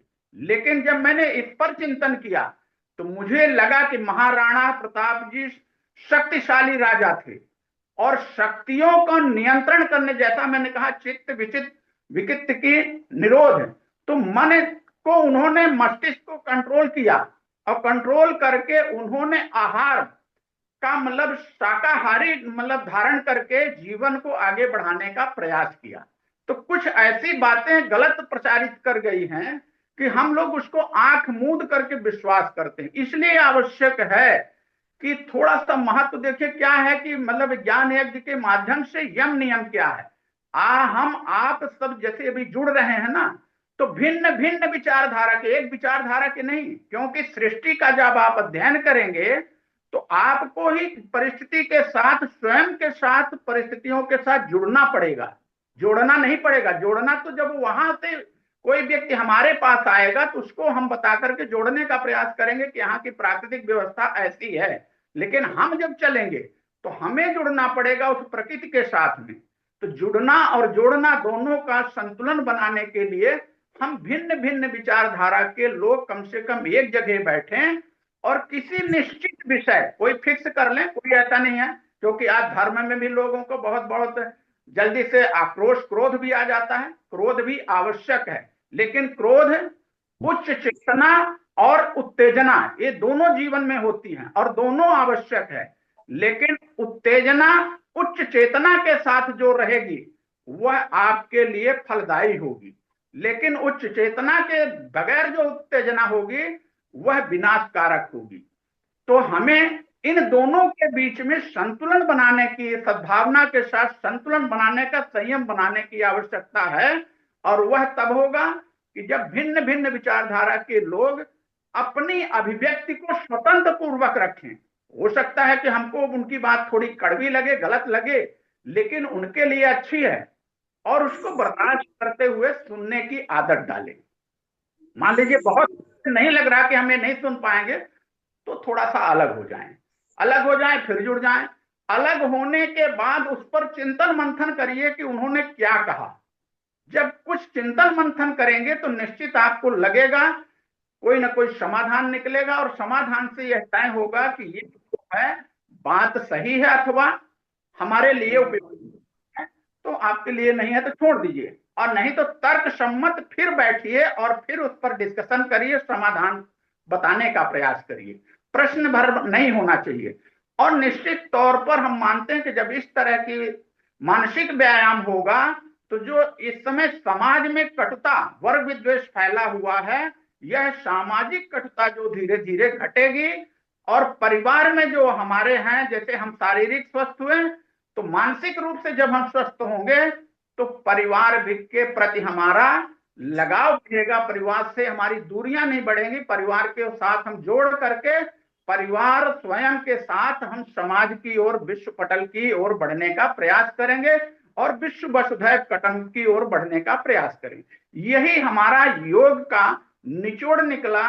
तो अष्टांग योग का मतलब जैसे हम ब्रह्मचर्य से अपने जीवन को गृहस्थ होते हुए वानप्रस्थ और फिर ध्यान धारणा समाधि, तो जो अध्यात्म का ये भाग है, हठ योग जो है वो अध्यात्म का भाग है, हठ योग। और अब विधिवत आप थोड़ा प्रश्न करेंगे, क्योंकि समय के साथ और संयम के साथ ही मैंने सूक्ष्म रूप रखने का प्रयास करूं, क्योंकि बहुत से विद्वान लोग बैठे हैं और प्रश्नों के साथ समाधान खोजेंगे और जानने का भी प्रयास करेंगे।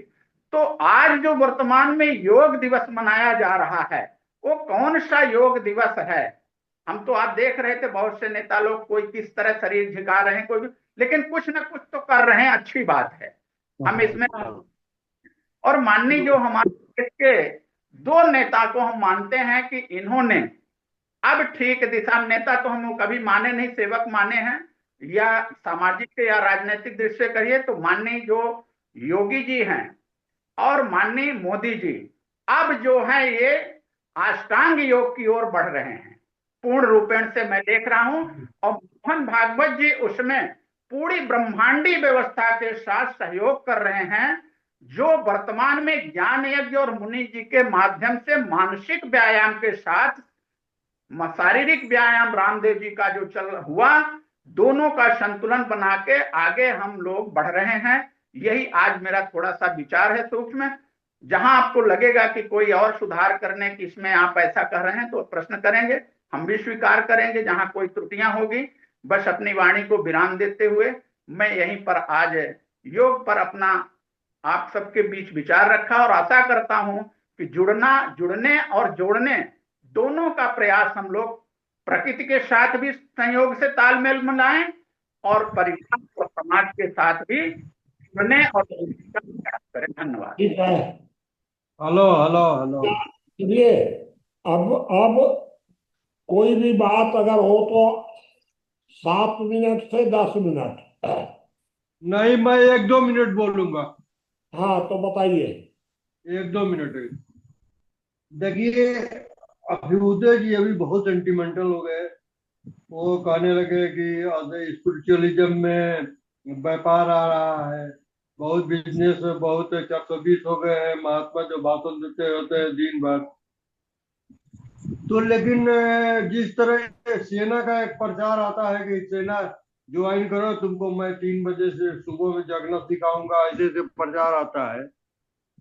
तो इसी वैसे ही स्पिरिचुअलिज्म के जो महागुरु हैं, जैसे बाबा रामदेव है या धीरेन्द्र शास्त्री हैं, वो लोग कह रहे हैं कि स्पिरिचुअलिज्म ज्वाइन करो, धर्म और काम सीखो, ये सबसे बड़ा धंधा नई सदी का है। तो धंधा का एक और डाटा है मेरे पास कि 2011 का है, करीब 10 साल और 14 साल 15 साल पुराना है, कि रामचरितमानस का अधिक उपयोग बेईमान लोग कर रहा है। मतलब बेईमान लोगों के अधिक काम का रामचरितमानस है।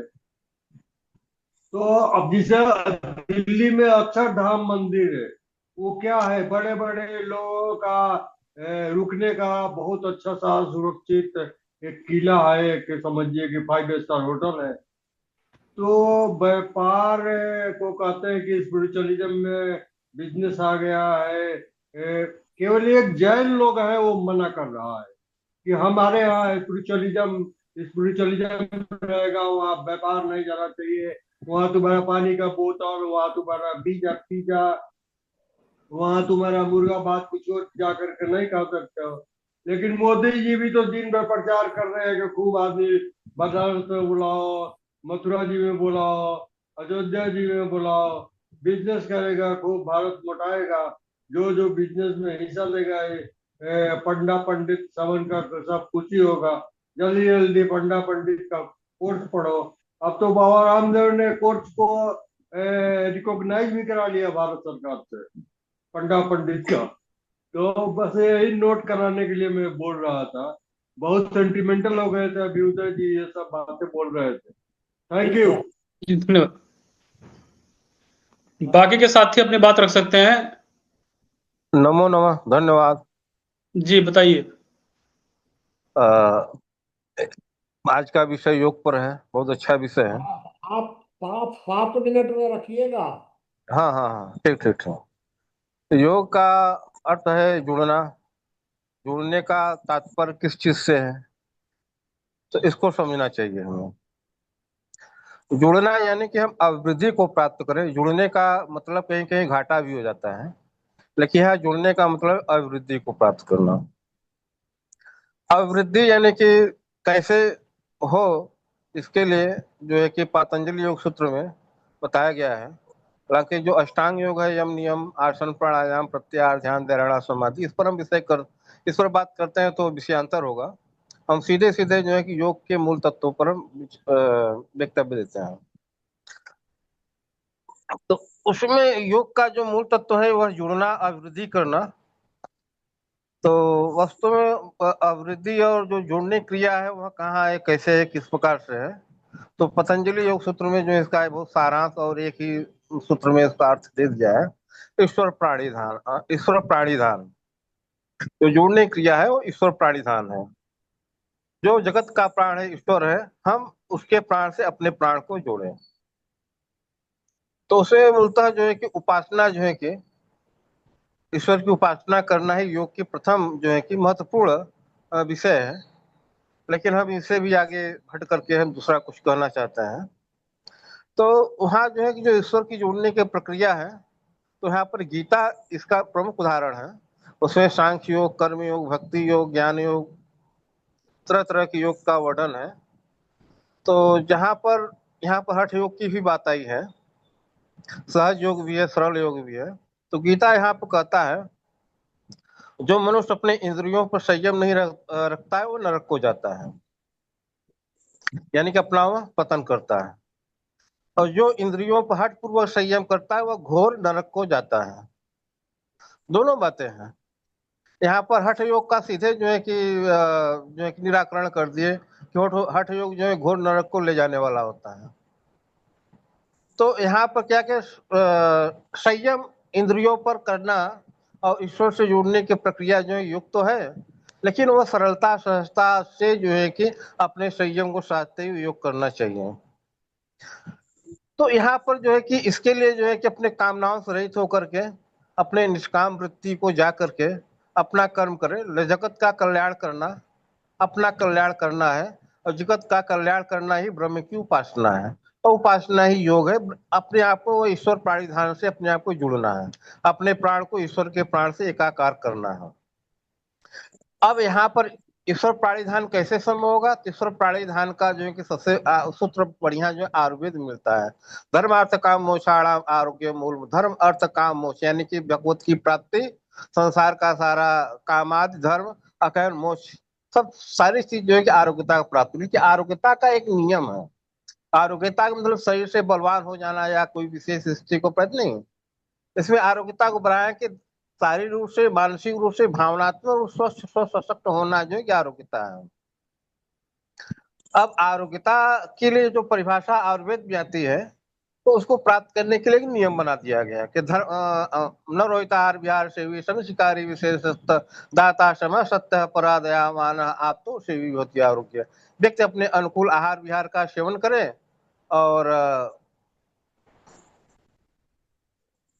समीक्षकारी विशेषता, संसार के जितने विषय हैं उसका समीक्षक बने, किसी विषय में आसक्त न हो, सभी विषयों से अनासक्त रहें, और सभी विषयों को भोग करने की सामर्थ्य। यहाँ पर तीन चीजें हैं, सभी विषयों का ज्ञान रखें, सभी विषयों से अनासक्त रहें, और सभी विषयों को भोग करने की शक्ति रखें। अर्थात जितने विषय है वह अपने आप में योगकारी होता है। यदि वह जो है कि अपने शक्ति अनुसार, सामर्थ्य अनुसार किसी विषय का भोग करते हैं, वह अपने आप में योगी ही है। क्योंकि सारे विषय शक्ति का संवर्धन, भोजन भी एक भोग है, लेकिन भोजन हम अपने शक्ति संवर्धन के लिए अपने शरीर के स्वास्थ्य के अनुकूल की व्यवस्था में नरोहित आहार विहार अनुकूल से यदि करते हैं, तो हमारा जो है कि वह भोजन का भी भोग जो है योगकारी हो जाता है। वैसे ही संसार के समस्त कार्य जो है कि संसार के समस्त विषय को जो है कि योग पूर्वक करने का जो विधान है वह निष्काम कर्म योग है। और उस निष्काम कर्म योग को ध्यान योग, भक्ति योग के द्वारा संपादित करने का जो विधान है वही अपने आप में योग है। पतंजलि का जो योग सूत्र है तो क्रिया योग है, और योग के बहुत से विधियों को उसमें बताया गया है, लेकिन ऐसी बात नहीं है। सभी क्रियाएं सहायक हैं, लेकिन वह तत्व नहीं है। तत्व जो है वस्तुतः ईश्वर प्राणिधान ही है, और उसको जो है कि प्राप्त करने का जो मार्ग जो है कि बताया गया है वह आरोग्यता है। तो यहाँ पर जो आयुर्वेद सूत्र समीक्षिकारी विशेषता, इसके बाद कहते हैं दाता समय सत्य पर दया माना। व्यक्ति जो है कि अपने वित्त के अनुसार दानी हो, दान करने से मनुष्य की भावनात्मक शुद्धि मिलती है।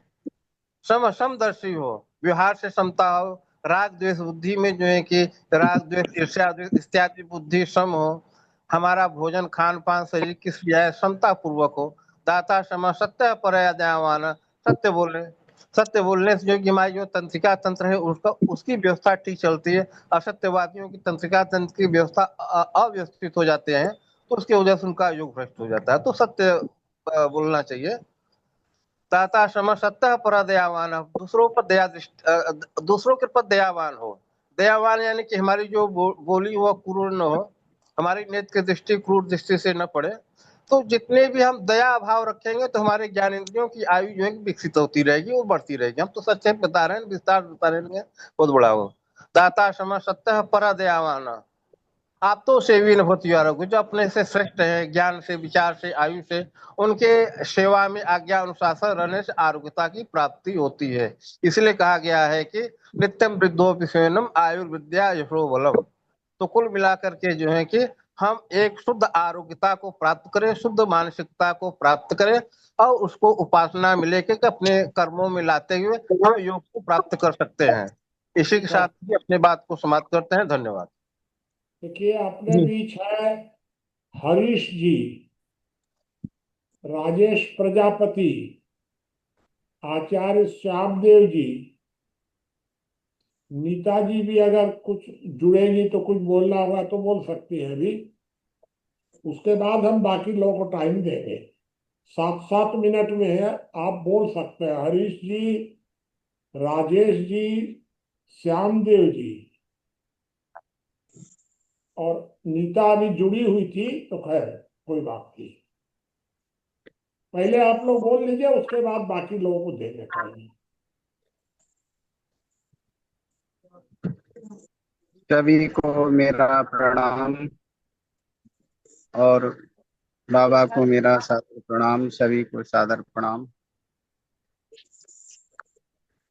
योग का अर्थ है जोड़। ब्रह्म योग अर्थात पवित्रता, एकाग्रता से अपने आप को ब्रह्म से जोड़ देना ब्रह्म योग कहलाता है। और आसन योग, योग आसन, योग प्लस आसन अर्थात आसन से अपने आप को जोड़ देना योग आसन कहलाता है। अष्टांग योग, यम नियम आसन, प्रत्याहार प्राणायाम, ध्यान धारणा, धारणा ध्यान और समाधि, ये अष्टांग योग कहलाता है। 5 यम और 5 नियम होते हैं। सत्य, अहिंसा, ब्रह्मचर्य पालन। सत्य, अहिंसा, ब्रह्मचर्य पालन। अस्तेय, चोरी और चुगली ना करना। अपरिग्रह, संतोष, स्वाध्याय, पवित्रता, शुचिता अर्थात सोच विचार की एवं तन मन धन की पवित्रता। पवित्रता, शुचिता, तन मन धन की पवित्रता। अपरिग्रह, ईश्वर प्रणिधान, तप। इस प्रकार ये 10 5 यम और 5 नियम के द्वारा हमारा सनातन मार्ग कहा गया है। इसी के साथ मैं अपनी वाणी को विराम देता हूँ। चलिए और लोग बताइए। हरीश जी, राजेश जी कुछ।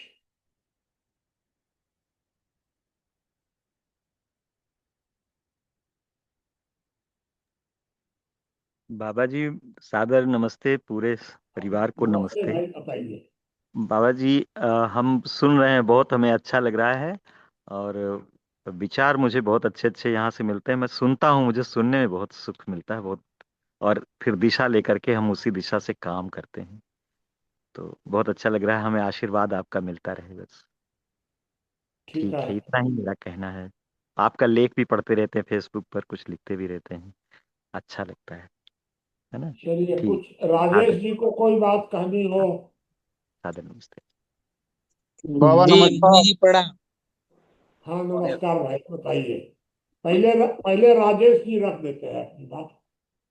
जी मैं जो समझ रहा हूँ सारा बात ये ज्ञान ये ब्रजेश राय भैया बोल दिए। अब मैं अलग से क्या बोलूं, ठीक वही है। बात है, इसलिए मैं उसको दोहराना नहीं चाहता। वो ठीक ठीक है। ठीक सब बोल दिए हैं। योग का महत्व बस थोड़ा सा बता देता हूँ कि योग का महत्व में शायद वो नहीं बोले। मुझे लगता है कि योग का बहुत बड़ा महत्व है। योग में प्रारंभिक स्थिति ऐसी है जब व्यक्ति का शरीर स्वस्थ होता है, लेकिन ये शरीर तक ही नहीं है योग। जैसे शरीर में 5 कोष होते हैं, अन्नमय कोष, प्राणमय कोष, मनोमय कोष, विज्ञानमय कोष, आनंदमय कोष। तो साधारण इंसान जो होता है वो पूरा जीवन अन्नमय कोष तक का ही दुनिया में रमा रहता है, लेकिन जब व्यक्ति योग में प्रवेश करने लगता है तो वो प्राणमय कोष को, मतलब वायु का जो स्थिति है उसको समझने लगता है। फिर और थोड़ा सा व्यक्ति अच्छा योगी हो जाता है तो मनोमय कोष को समझने लगता है, और पारंगत हो जाता है तो विज्ञानमय कोष को जानने लगता है, और आनंदमय कोष को तो एकदम समाधि वाला व्यक्ति ही जान पाता है। वैसे भी बहुत से व्यक्ति हुए हैं। तो योग बहुत ऊंची चीज है, वहां तक बात तक कर पाना मेरे लिए लगता है कि जब समाधि की स्थिति होती है तो उसको व्यक्ति वाणी से व्यक्त नहीं कर सकता, इतने बड़े लाभ हैं। जो व्यक्ति उसमें पारंगत हो जाता है, बहुत आगे बढ़ जाता है, उसका जो वाइब्रेशन है, तरंग है, वह भी और व्यक्ति की तुलना में काफी आनंददायक, खुशनुमा हो जाता है। बस इतना कहकर मैं अपनी वाणी को विराम देता हूँ। हाँ, नीता जी को अगर कुछ कहना हो तो बताइए, और बाद में बोलना हो तो बाद में भी देंगे टाइम नीता जी को। हाँ, बताइए पवन जय जी। हाँ, पवन जय जी बताइए। हाँ बाबा नमस्कार। नमस्कार भाई, बताइए। बाबा सब लोग योग के बारे में बता रहे हैं। योग की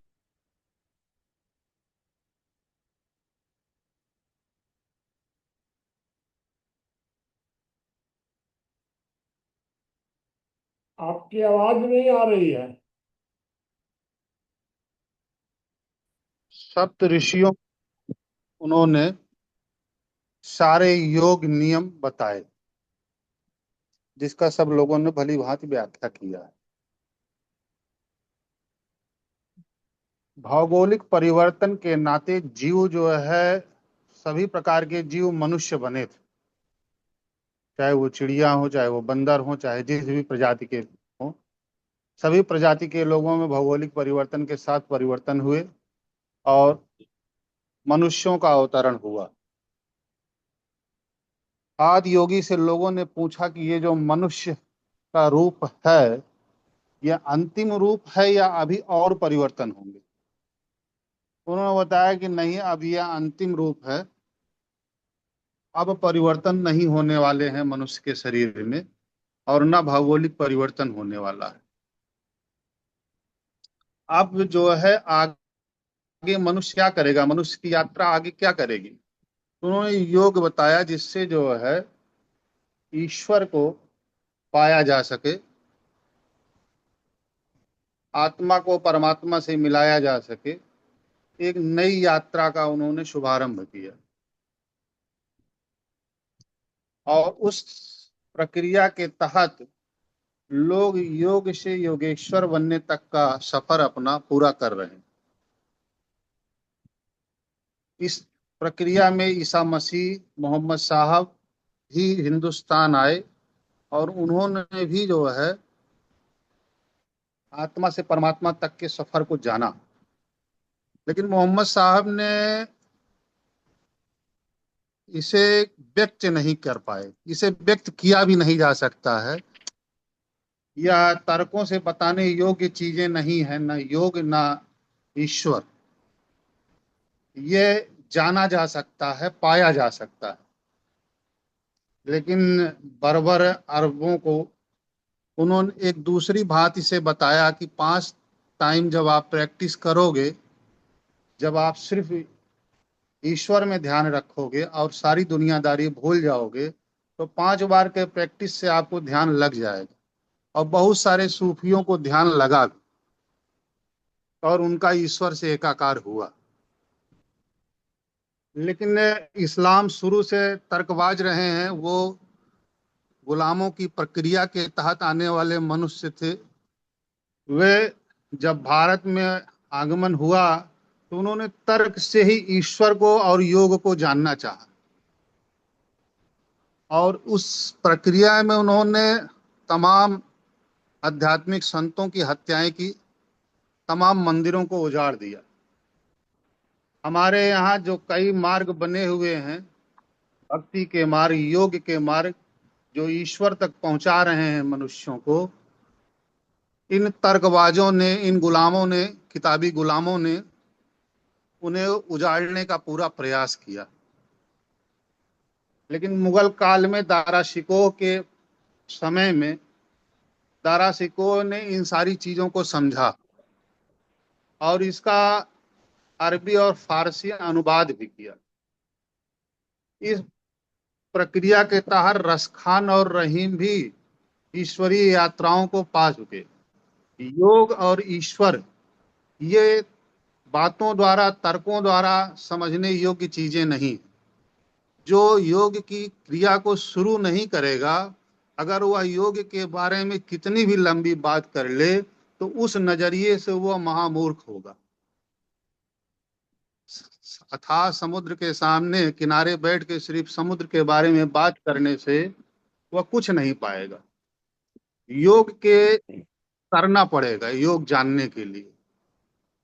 इस तरह से भक्ति मार्ग से ईश्वर को पाने के लिए आप जिस भाव से ईश्वर की आराधना करोगे, उस भाव से आपको ईश्वर मिलते हैं। ऐसे तमाम रास्ते हैं जो मिलते हैं। आज योग का दिन है, तो योग से ईश्वर, योगेश्वर तक की जो सफर है वह हम भारतीयों ने बताया है, जिसे तर्कों द्वारा नहीं समझा जा सकता है। धन्यवाद बाबा।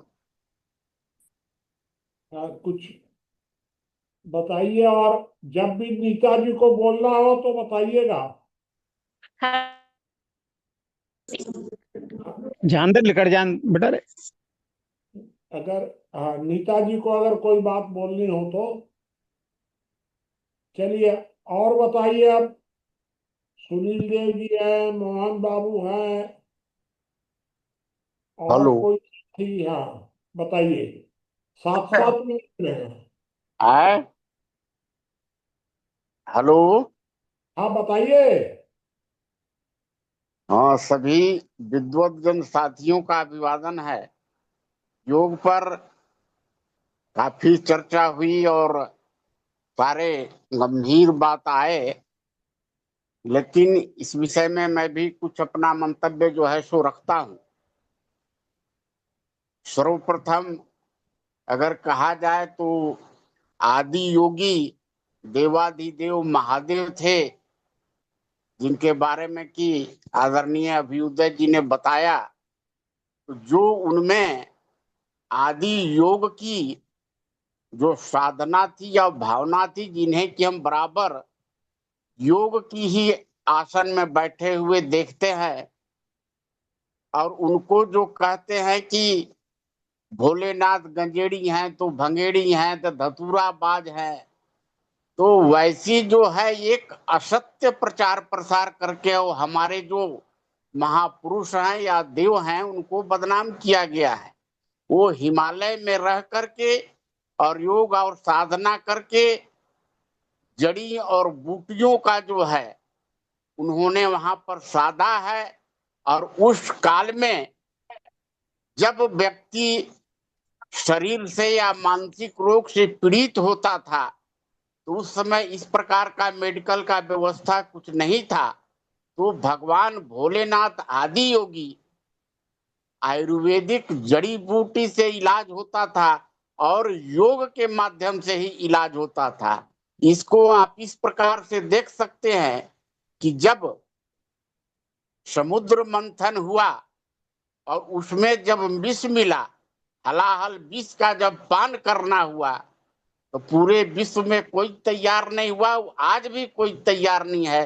तो उनका जो योग का शक्ति है और जो उनकी आयुर्वेद से जो मानसिक रूप से उन्होंने सभी बीमारियों के निजात के लिए जो खोजा था, उसकी शक्ति से उन्होंने हलाहल विष का पान करके और पूरे विश्व का कल्याण किया है।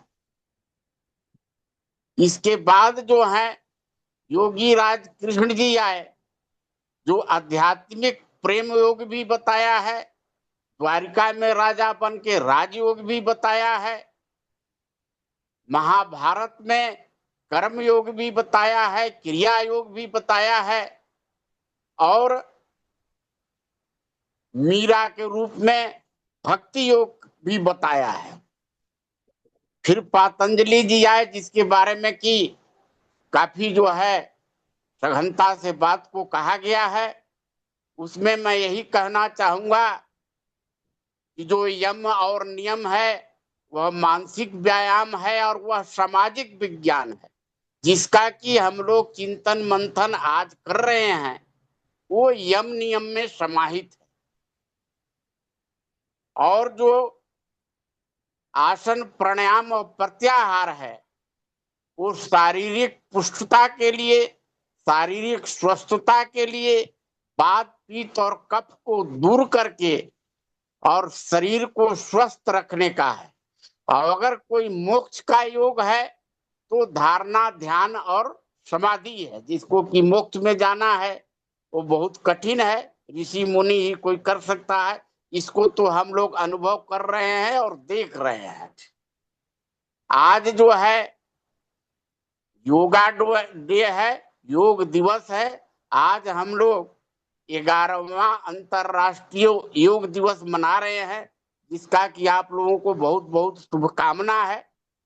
योग जो है ये कहा गया है कि योगस्य निवृत्तम चित्तवृत्तः, तो चित्त में जितनी भी वृत्तियां आती हैं उसको निवृत्त करता है। मन, मस्तिष्क, स्वास्थ्य, हृदय और शरीर को जो है, जो स्वस्थ करता है, जो शुद्ध करता है और शुद्ध विचार आता है, वही योग है। योग केवल धर्म नहीं है, यह विज्ञान है। योग जो है वो यौवन का भी विज्ञान है, कल्याण का भी विज्ञान है, और शरीर, मन और आत्मा का भी विज्ञान है। साथियों, पहले जो इतनी कथा कहानी हुई, इसके बाद में जब कांग्रेस का सरकार आया तो ये जो विवेकानंद और स्वामी दयानंद का भी जो कथा कहानी था उसको भी फिर गौण हो गया। अब जो है 15-20 वर्ष से जब योग का जो है आर्ट ऑफ लिविंग के जो आचार्य रविशंकर जी हैं, दक्षिण में अयंकर जी हैं, और यहाँ पर जो है स्वामी रामदेव जी जो है योग का प्रचार प्रसार कर रहे हैं। और इससे अगर इतने व्यक्ति जुड़े हुए हैं तो इनको शारीरिक लाभ भी मिल रहा है। अब इन्होंने जो है परम श्रद्धेय प्रधानमंत्री को ये बात उनको जताया कि आप अंतरराष्ट्रीय में इस बात को रखें ताकि योग को जो है विश्व स्तर पर मान्यता मिले। तब प्रधानमंत्री आदरणीय मोदी जी ने 17 सितंबर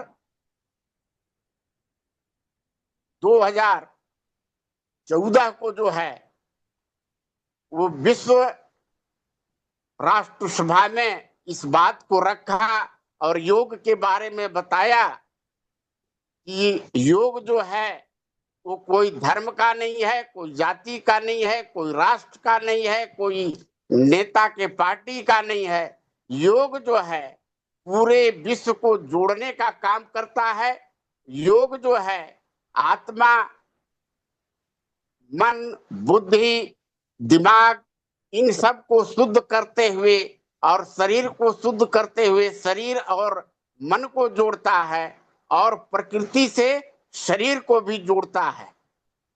इस प्रकार योग के बारे में ऐसा प्रभावित उन्होंने वहां पर व्याख्यान दिया जिससे कि सबको लगा कि योग जो है वह एक मानव समाज की बात है और इसमें किसी के पक्षपात की नहीं है, सबका जो है इसमें कल्याण है।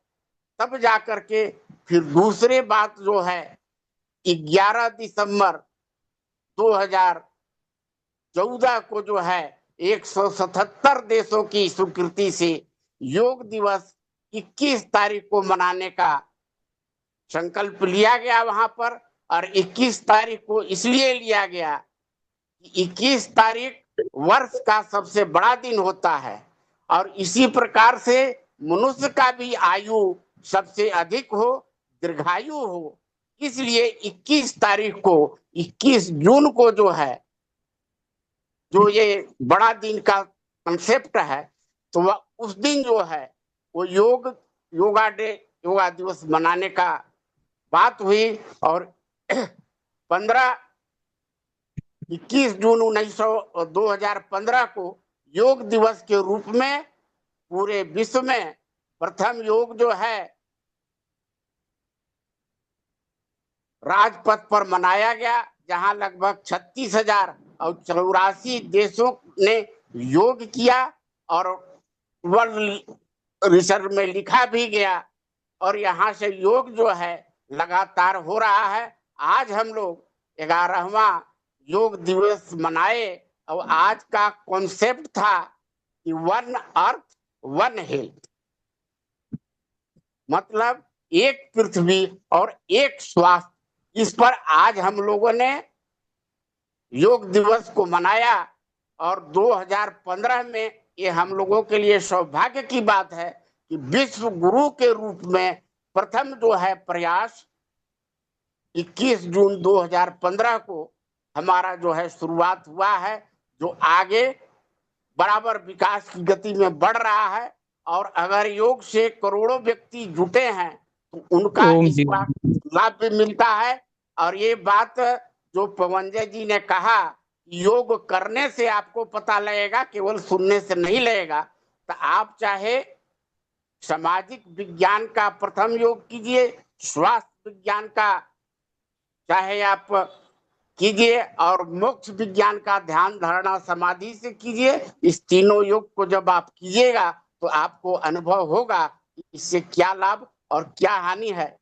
मैं अपनी बात को यही विराम देता हूँ, बाकी और साथी इस बात को कहेंगे। धन्यवाद। ओम जी, नमस्ते जी सभी साथियों के लिए।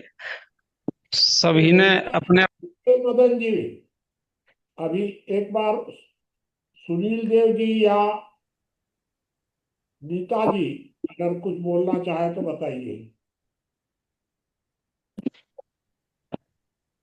अगर कोई बात कहनी हो हेलो नीता बाबा जी, जी, बताइए। बताइए।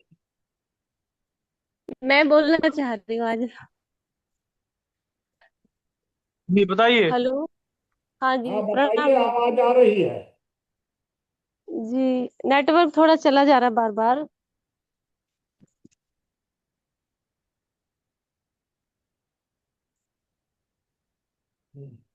बोलिए नीता जी, आवाज आ रही है आपकी। हाँ आवाज आ रही है नीता जी की, हाँ जी, लेकिन मैं ये कह रही थी कि योग के बारे में सॉरी, मैं थोड़ा डिस्टर्ब हो गई थी। देखिए, योग मैं ज्यादा नहीं बोलूंगी, थोड़ा सा कुछ लाइनें बोलूंगी बस। विषय बहुत गहरा है, गंभीर है और बहुत महत्वपूर्ण है। योग जो है एक माध्यम है। योग एक महामानव बनाने की एक विद्या है और आत्मा का, अपने आत्म स्वरूप को जानने का, ईश्वर से साक्षात्कार करना, अपनी चेतना को परिष्कृत करके मनुष्य जीवन को बहुमूल्य अपनी शक्तियों को जागृत करके उसको आत्मा का आनंद लेने के साथ साथ अपने जीवन को उपयोगी कैसे बनाया जाए, अपनी शक्तियों को जागृत करके लोक कल्याण, आत्म कल्याण में कैसे लगाया जाए, ये हम योग से सीखते हैं। जैसे अभी कई विषय चल रहा था कि योग, उन्होंने महर्षि पतंजलि ने अष्टांग योग योग दर्शन में लिखा या योग वशिष्ठ जी ने लिखा। तो अभी एक सज्जन बोल भी रहे थे कि योग का तब बाद में इन्होंने विकास किया। बताना चाहती हूँ कि जब मनुष्य बना तो योग उसी समय से ही वो साथ में जुड़ी एक विद्या है, क्योंकि हमारा जो शरीर है वो पंच महाभूतों से बना है और जो हमारा प्राणायाम है, जो ध्यान है, वो इसी शरीर से ही होता है और वो बिना प्राण, बिना उस वायु तत्व के होता ही नहीं है। जब हमारा शरीर बना तभी से योग उसका एक महत्वपूर्ण अंग है। हमारे जो भारतीय दर्शन में यदि देखेंगे तो बाकी क्या कहते हैं और धर्म अन्य देशों में क्या है वो मुझे नहीं लगता है कि उसको हमारे भारतीय दर्शन से जोड़ना चाहिए। और दूसरा जो राजयोग, राजयोग, भक्ति योग, देखिए जैसे गाड़ी है पेट्रोल से चलती है, उस पेट्रोल से आप चलाते हो गाड़ी, बड़ी गाड़ी भी चलाते हो, भी चलाते हो। तो योग जो है, योग एक माध्यम है, एक भाव है, एक संबंध है ईश्वर से जुड़ने का। उसके बाद चाहे जो व्यक्ति, जैसे गीता में लिखा है योगः कर्मसु कौशलम, जब व्यक्ति किसी कार्य को कुशल रूप से करने की विद्या योग के द्वारा प्राप्त कर लेता है तो वो हर काम में परफेक्ट हो जाता है। फिर योग वो अलग नहीं है, हम इनको अलग ना माने, हमें इनको अलग नहीं मानना चाहिए। और एक बात ब्रजेश भैया ने जो बोली थी वो थोड़ा सा यहाँ पे मुझे लगता है क्लियर कर देनी चाहिए। एक पॉइंट उन्होंने उठाया था कि आतंकवादी भी अपने कार्य को करने में बड़ा कुशल होता है। देखिए योग जो है, योग केवल हमें ईश्वर से जोड़ता है। बाकी संसार के जितने कार्य हैं, मकान बनाना, दुकान बनाना, मेहनत करना, पैसा कमाना, इन सब के लिए किसी योग की जरूरत नहीं है। योग चित्त वृत्ति निरोधः, योग हमारा जो चित्त है उसकी वृत्तियों को निरोध करता है, हमको अच्छे से बुरा, बुरे से अच्छे की तरफ लेके जाता है, बिगड़े हुए को बनाने का एक कौशल है, एक प्रक्रिया है। ईश्वर से जोड़ता है, हमको सात्विक बनाता है, हमको आस्तिक बनाता है, हमको पवित्र बनाता है, हमको सत्यवादी बनाता है। तो जो ईश्वर के गुण है वही हम में विकसित करता है। ये बात अलग है कि हमारा जो शरीर है ब्रह्मांड शक्ति से बना है, तो शक्ति उनमें भी होती है लेकिन उनकी दिशा तय नहीं होती है, उसकी चित्त की वृत्तियां निरोध नहीं होती हैं। आतंकवादी की, चोर की, लुटेरे की शक्ति उसमें भी है। मनुष्य शरीर में शक्ति, इसी मनुष्य शरीर में देवता भी रहता है, इसी में राक्षस भी रहता है। इस काया में ही राम जन्म लेता है और इसी काया में रावण भी जन्म लेता है, मनुष्य देह में। तो उसकी जो वृत्तियां हैं वो योग के द्वारा निरोध नहीं हुई है। उसका जो लोभ है, उसका जो काम है, उसका जो क्रोध है, उसका जो छल है, कपट है, लेकिन जिसका हो गया है वो अच्छे कार्य की तरफ चलेगा। ये फर्क हमको यहाँ समझना पड़ेगा, शक्ति दोनों में है। बस बाबा जी मेरी बात समाप्त हो गई।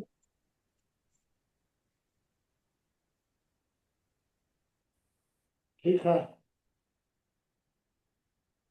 आप पूछे, अगर आचार्य जी को कुछ बोलना हो तो बताइए।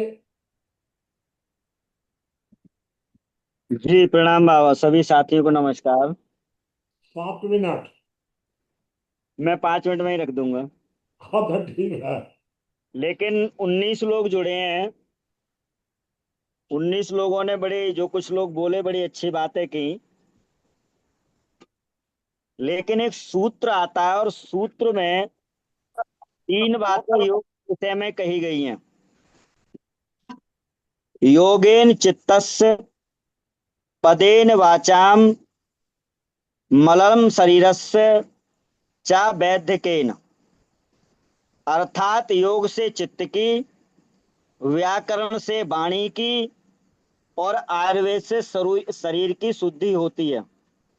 अब हम लोग वाणी पे ही आ जाएं थोड़ा सा, जितने भी हमारे वक्ता हम सब लोग बोले हैं, तो क्या शास्त्रयुक्त जैसे बहुत सारे शब्द कहे गए थे, अनेक महापुरुषों के नाम भी किए, तो अनेक महापुरुष उस योग के जन्मदाता नहीं है। सांख्य शास्त्र में एक सूत्र आता है, यानी सांख्य दर्शन में ब्रजेश जी नहीं पढ़ा होगा, बाबा नहीं पढ़ा होगा, शायद उन्होंने, उसमें आया है सांख्यस्व वक्ता कपिलः परम महर्षि च उच्यते हिरण्य गर्भो योगस्य वक्ता नान्या पुरातन। पुरातन को ही सनातन कहते हैं, सनातन को पुरातन कहते हैं। और ये शायद श्लोक महाभारत में या गीता में भी आया है। तब कहा गया है कि सांख्य शास्त्र के प्रणेता महर्षि कपिल कहते हैं कि ये योग विद्या के आदि गुरु, जैसे हमने भगवान शंकर के लिए बोला, तो यहाँ पर समाज में एक वर्ग बन जाएगा।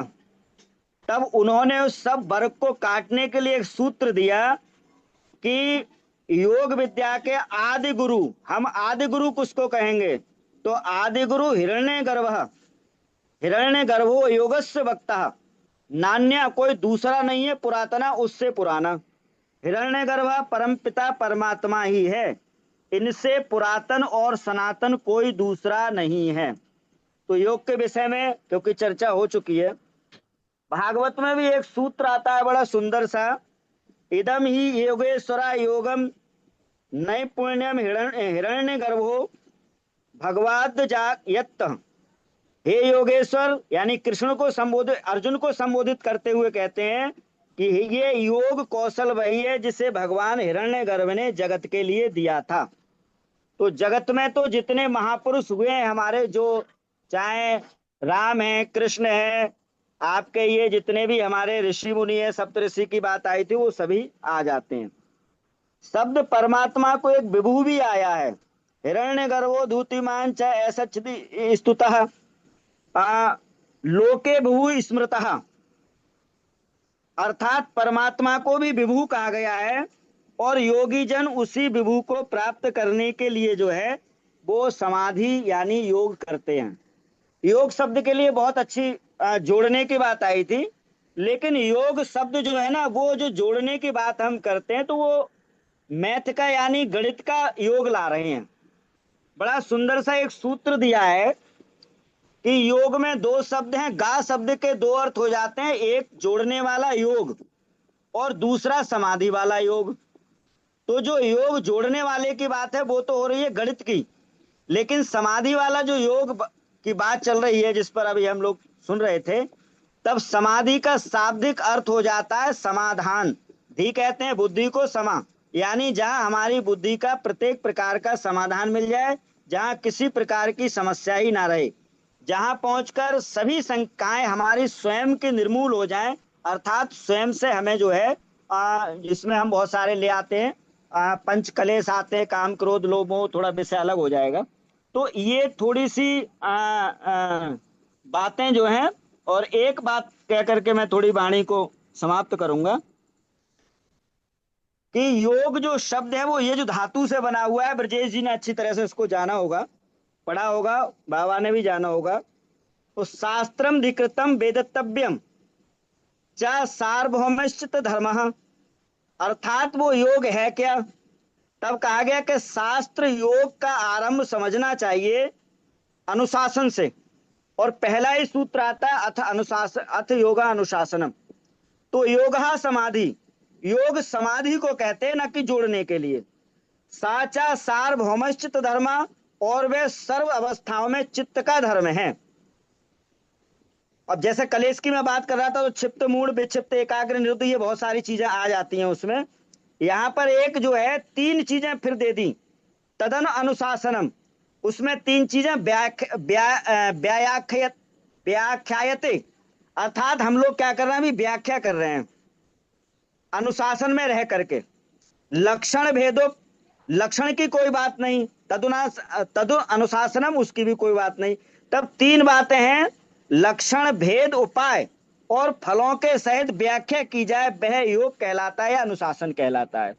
तो इन चीजों को थोड़ी सी एक बात कह करके 10 सेकंड की बात है, जहां योगीराज श्री कृष्ण की बात आई थी और कई वक्ताओं ने इसको बोला, तो देखो योगा कर्मसु कौशलम समत्यम योग उच्चयते, इसमें तीन बातें मुख्य दी गई हैं।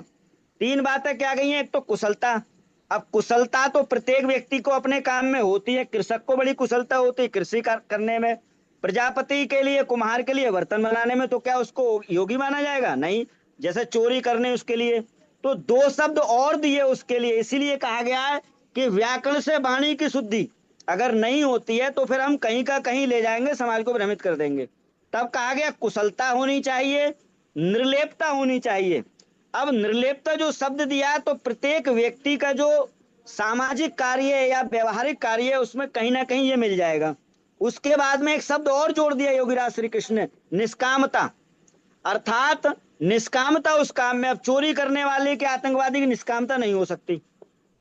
भक्ति में भी दूसरी एक बात यह, जो भक्ति मार्ग है, हठ मार्ग, हठ योग बताया था, देखो स्वाध्याय तो किया है, ये ना तो सांख्य शास्त्र में कहीं इनका वर्णन है, ना योग शास्त्र में कहीं वर्णन है।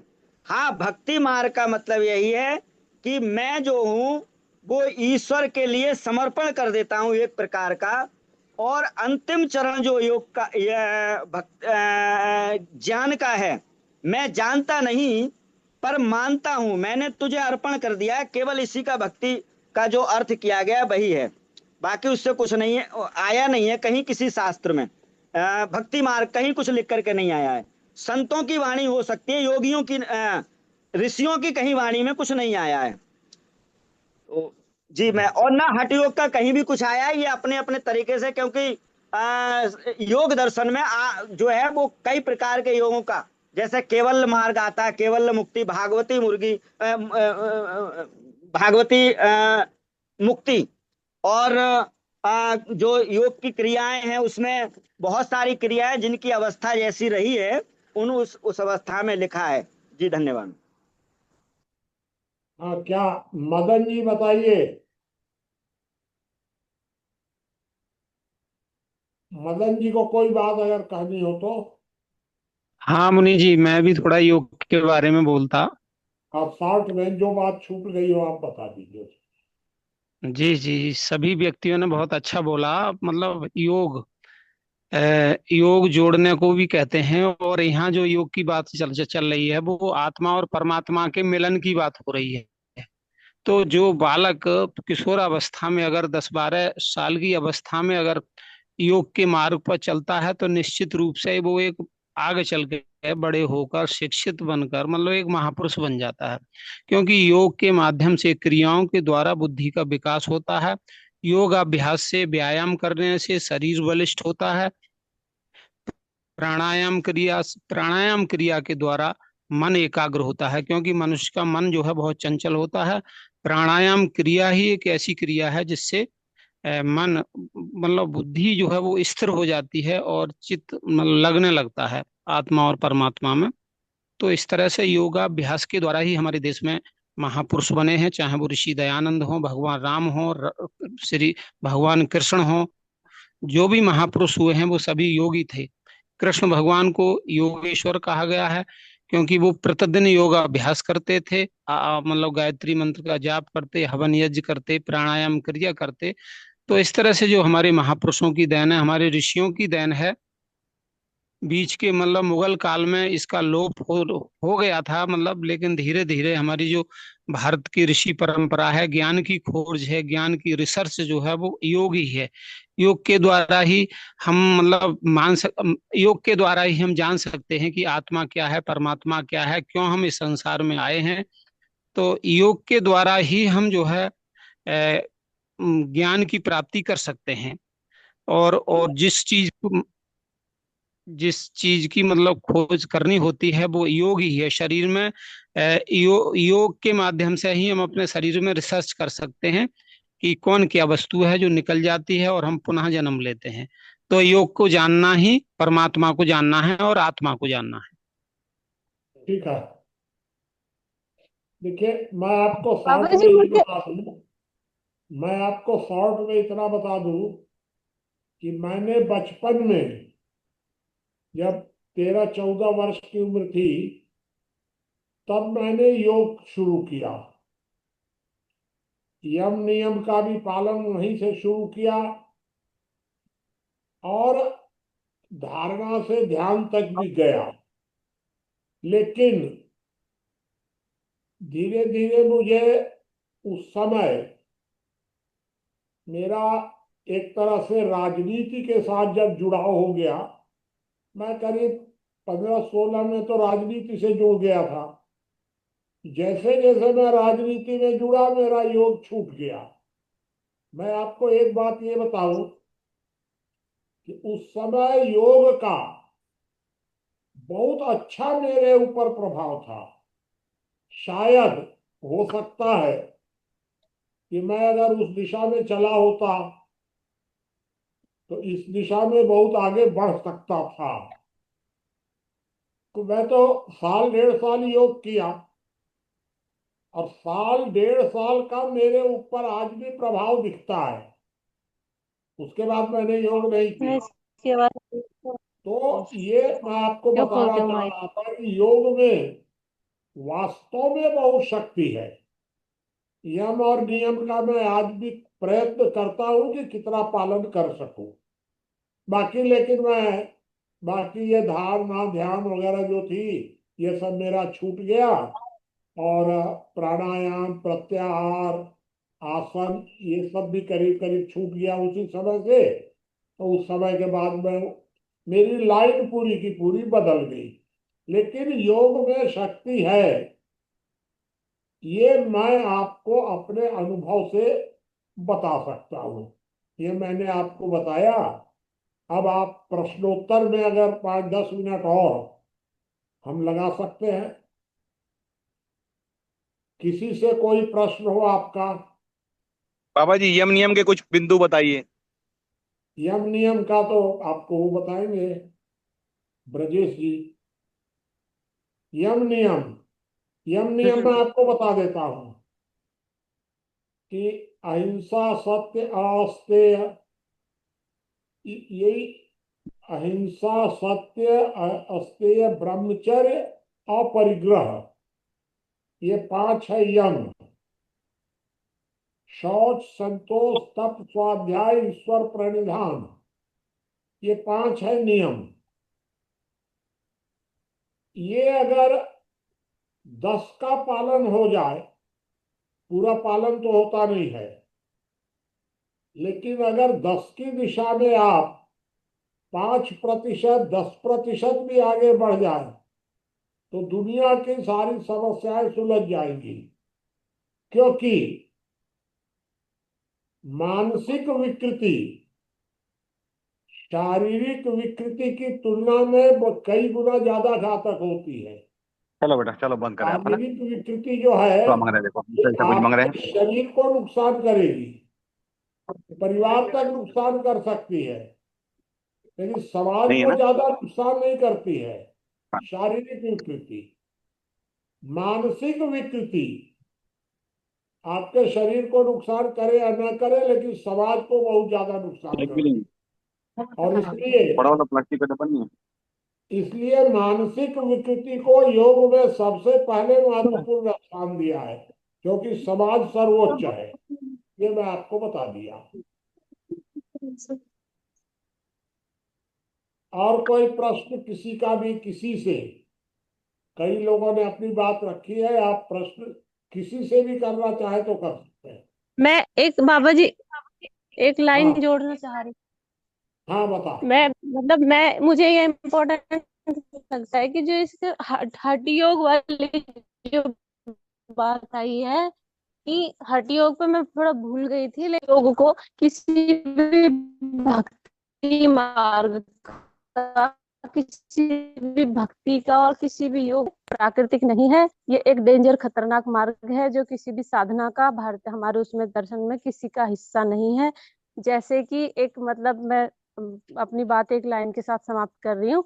ये है कि बोलते हैं कि मतलब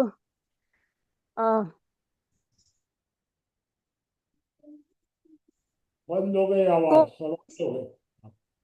ये एक तंत्र साधना का मार्ग है जो कि उचित नहीं है, अब स्वाभाविक नहीं है, ये अप्राकृतिक है। और ये मतलब हमको इसको इसके साथ जोड़ के नहीं देखना चाहिए। बस यही बोलना था बाबू जी। ठीक है, और किसी का कोई प्रश्न हो तो बताइए। हेलो। हम हाँ हम ये एक जानना चाहते हैं कि जो हठ योग में हम लोग ये चारों तरफ कहावत सुनते हैं कि बाल हट, त्रिया हट, राजा हट और स्त्री हट, नारी हट, इन लोग का इतना हट होता है कि इनके हट के सामने सब झुक जाते हैं। ये किस प्रकार का हठ योग है? कोई अगर इसका थोड़ा बतावे। मेरे विचार से ये हठ योग नहीं है, जी जी। हठ है। जिद्द है, जिद्दी का हट। नहीं, ये जो है जैसे जी कह गई, तो ये हठ योग नहीं था। जी। योग हठ योग इस तरह नहीं होता होगा। मैं इस बारे में ज्यादा नहीं बता सकता हूँ भाई। वो बाबा आप बिल्कुल सही कह रहे हैं, हटियो कोई शब्द ही नहीं आया। दूसरी बात एक जैसे इन्होंने अभी आदरणीय जी ने बात रखी है, तो एक शब्द आता है अकल बढ़िया भैंस। कभी इस पर विचार किया है? कि भैंस शब्द की जगह क्या शब्द था? भैंस शब्द की जगह वयस शब्द था, वयस। और वयस कहते हैं शब्द को संस्कृत में उम्र के लिए। अकलवड़ी या वयस, यानी वयस की जगह भैंस कर दिया, अकलवड़ी या उम्र, ये था कहावत। ठीक है, चलिए और किसी का कोई प्रश्न हो?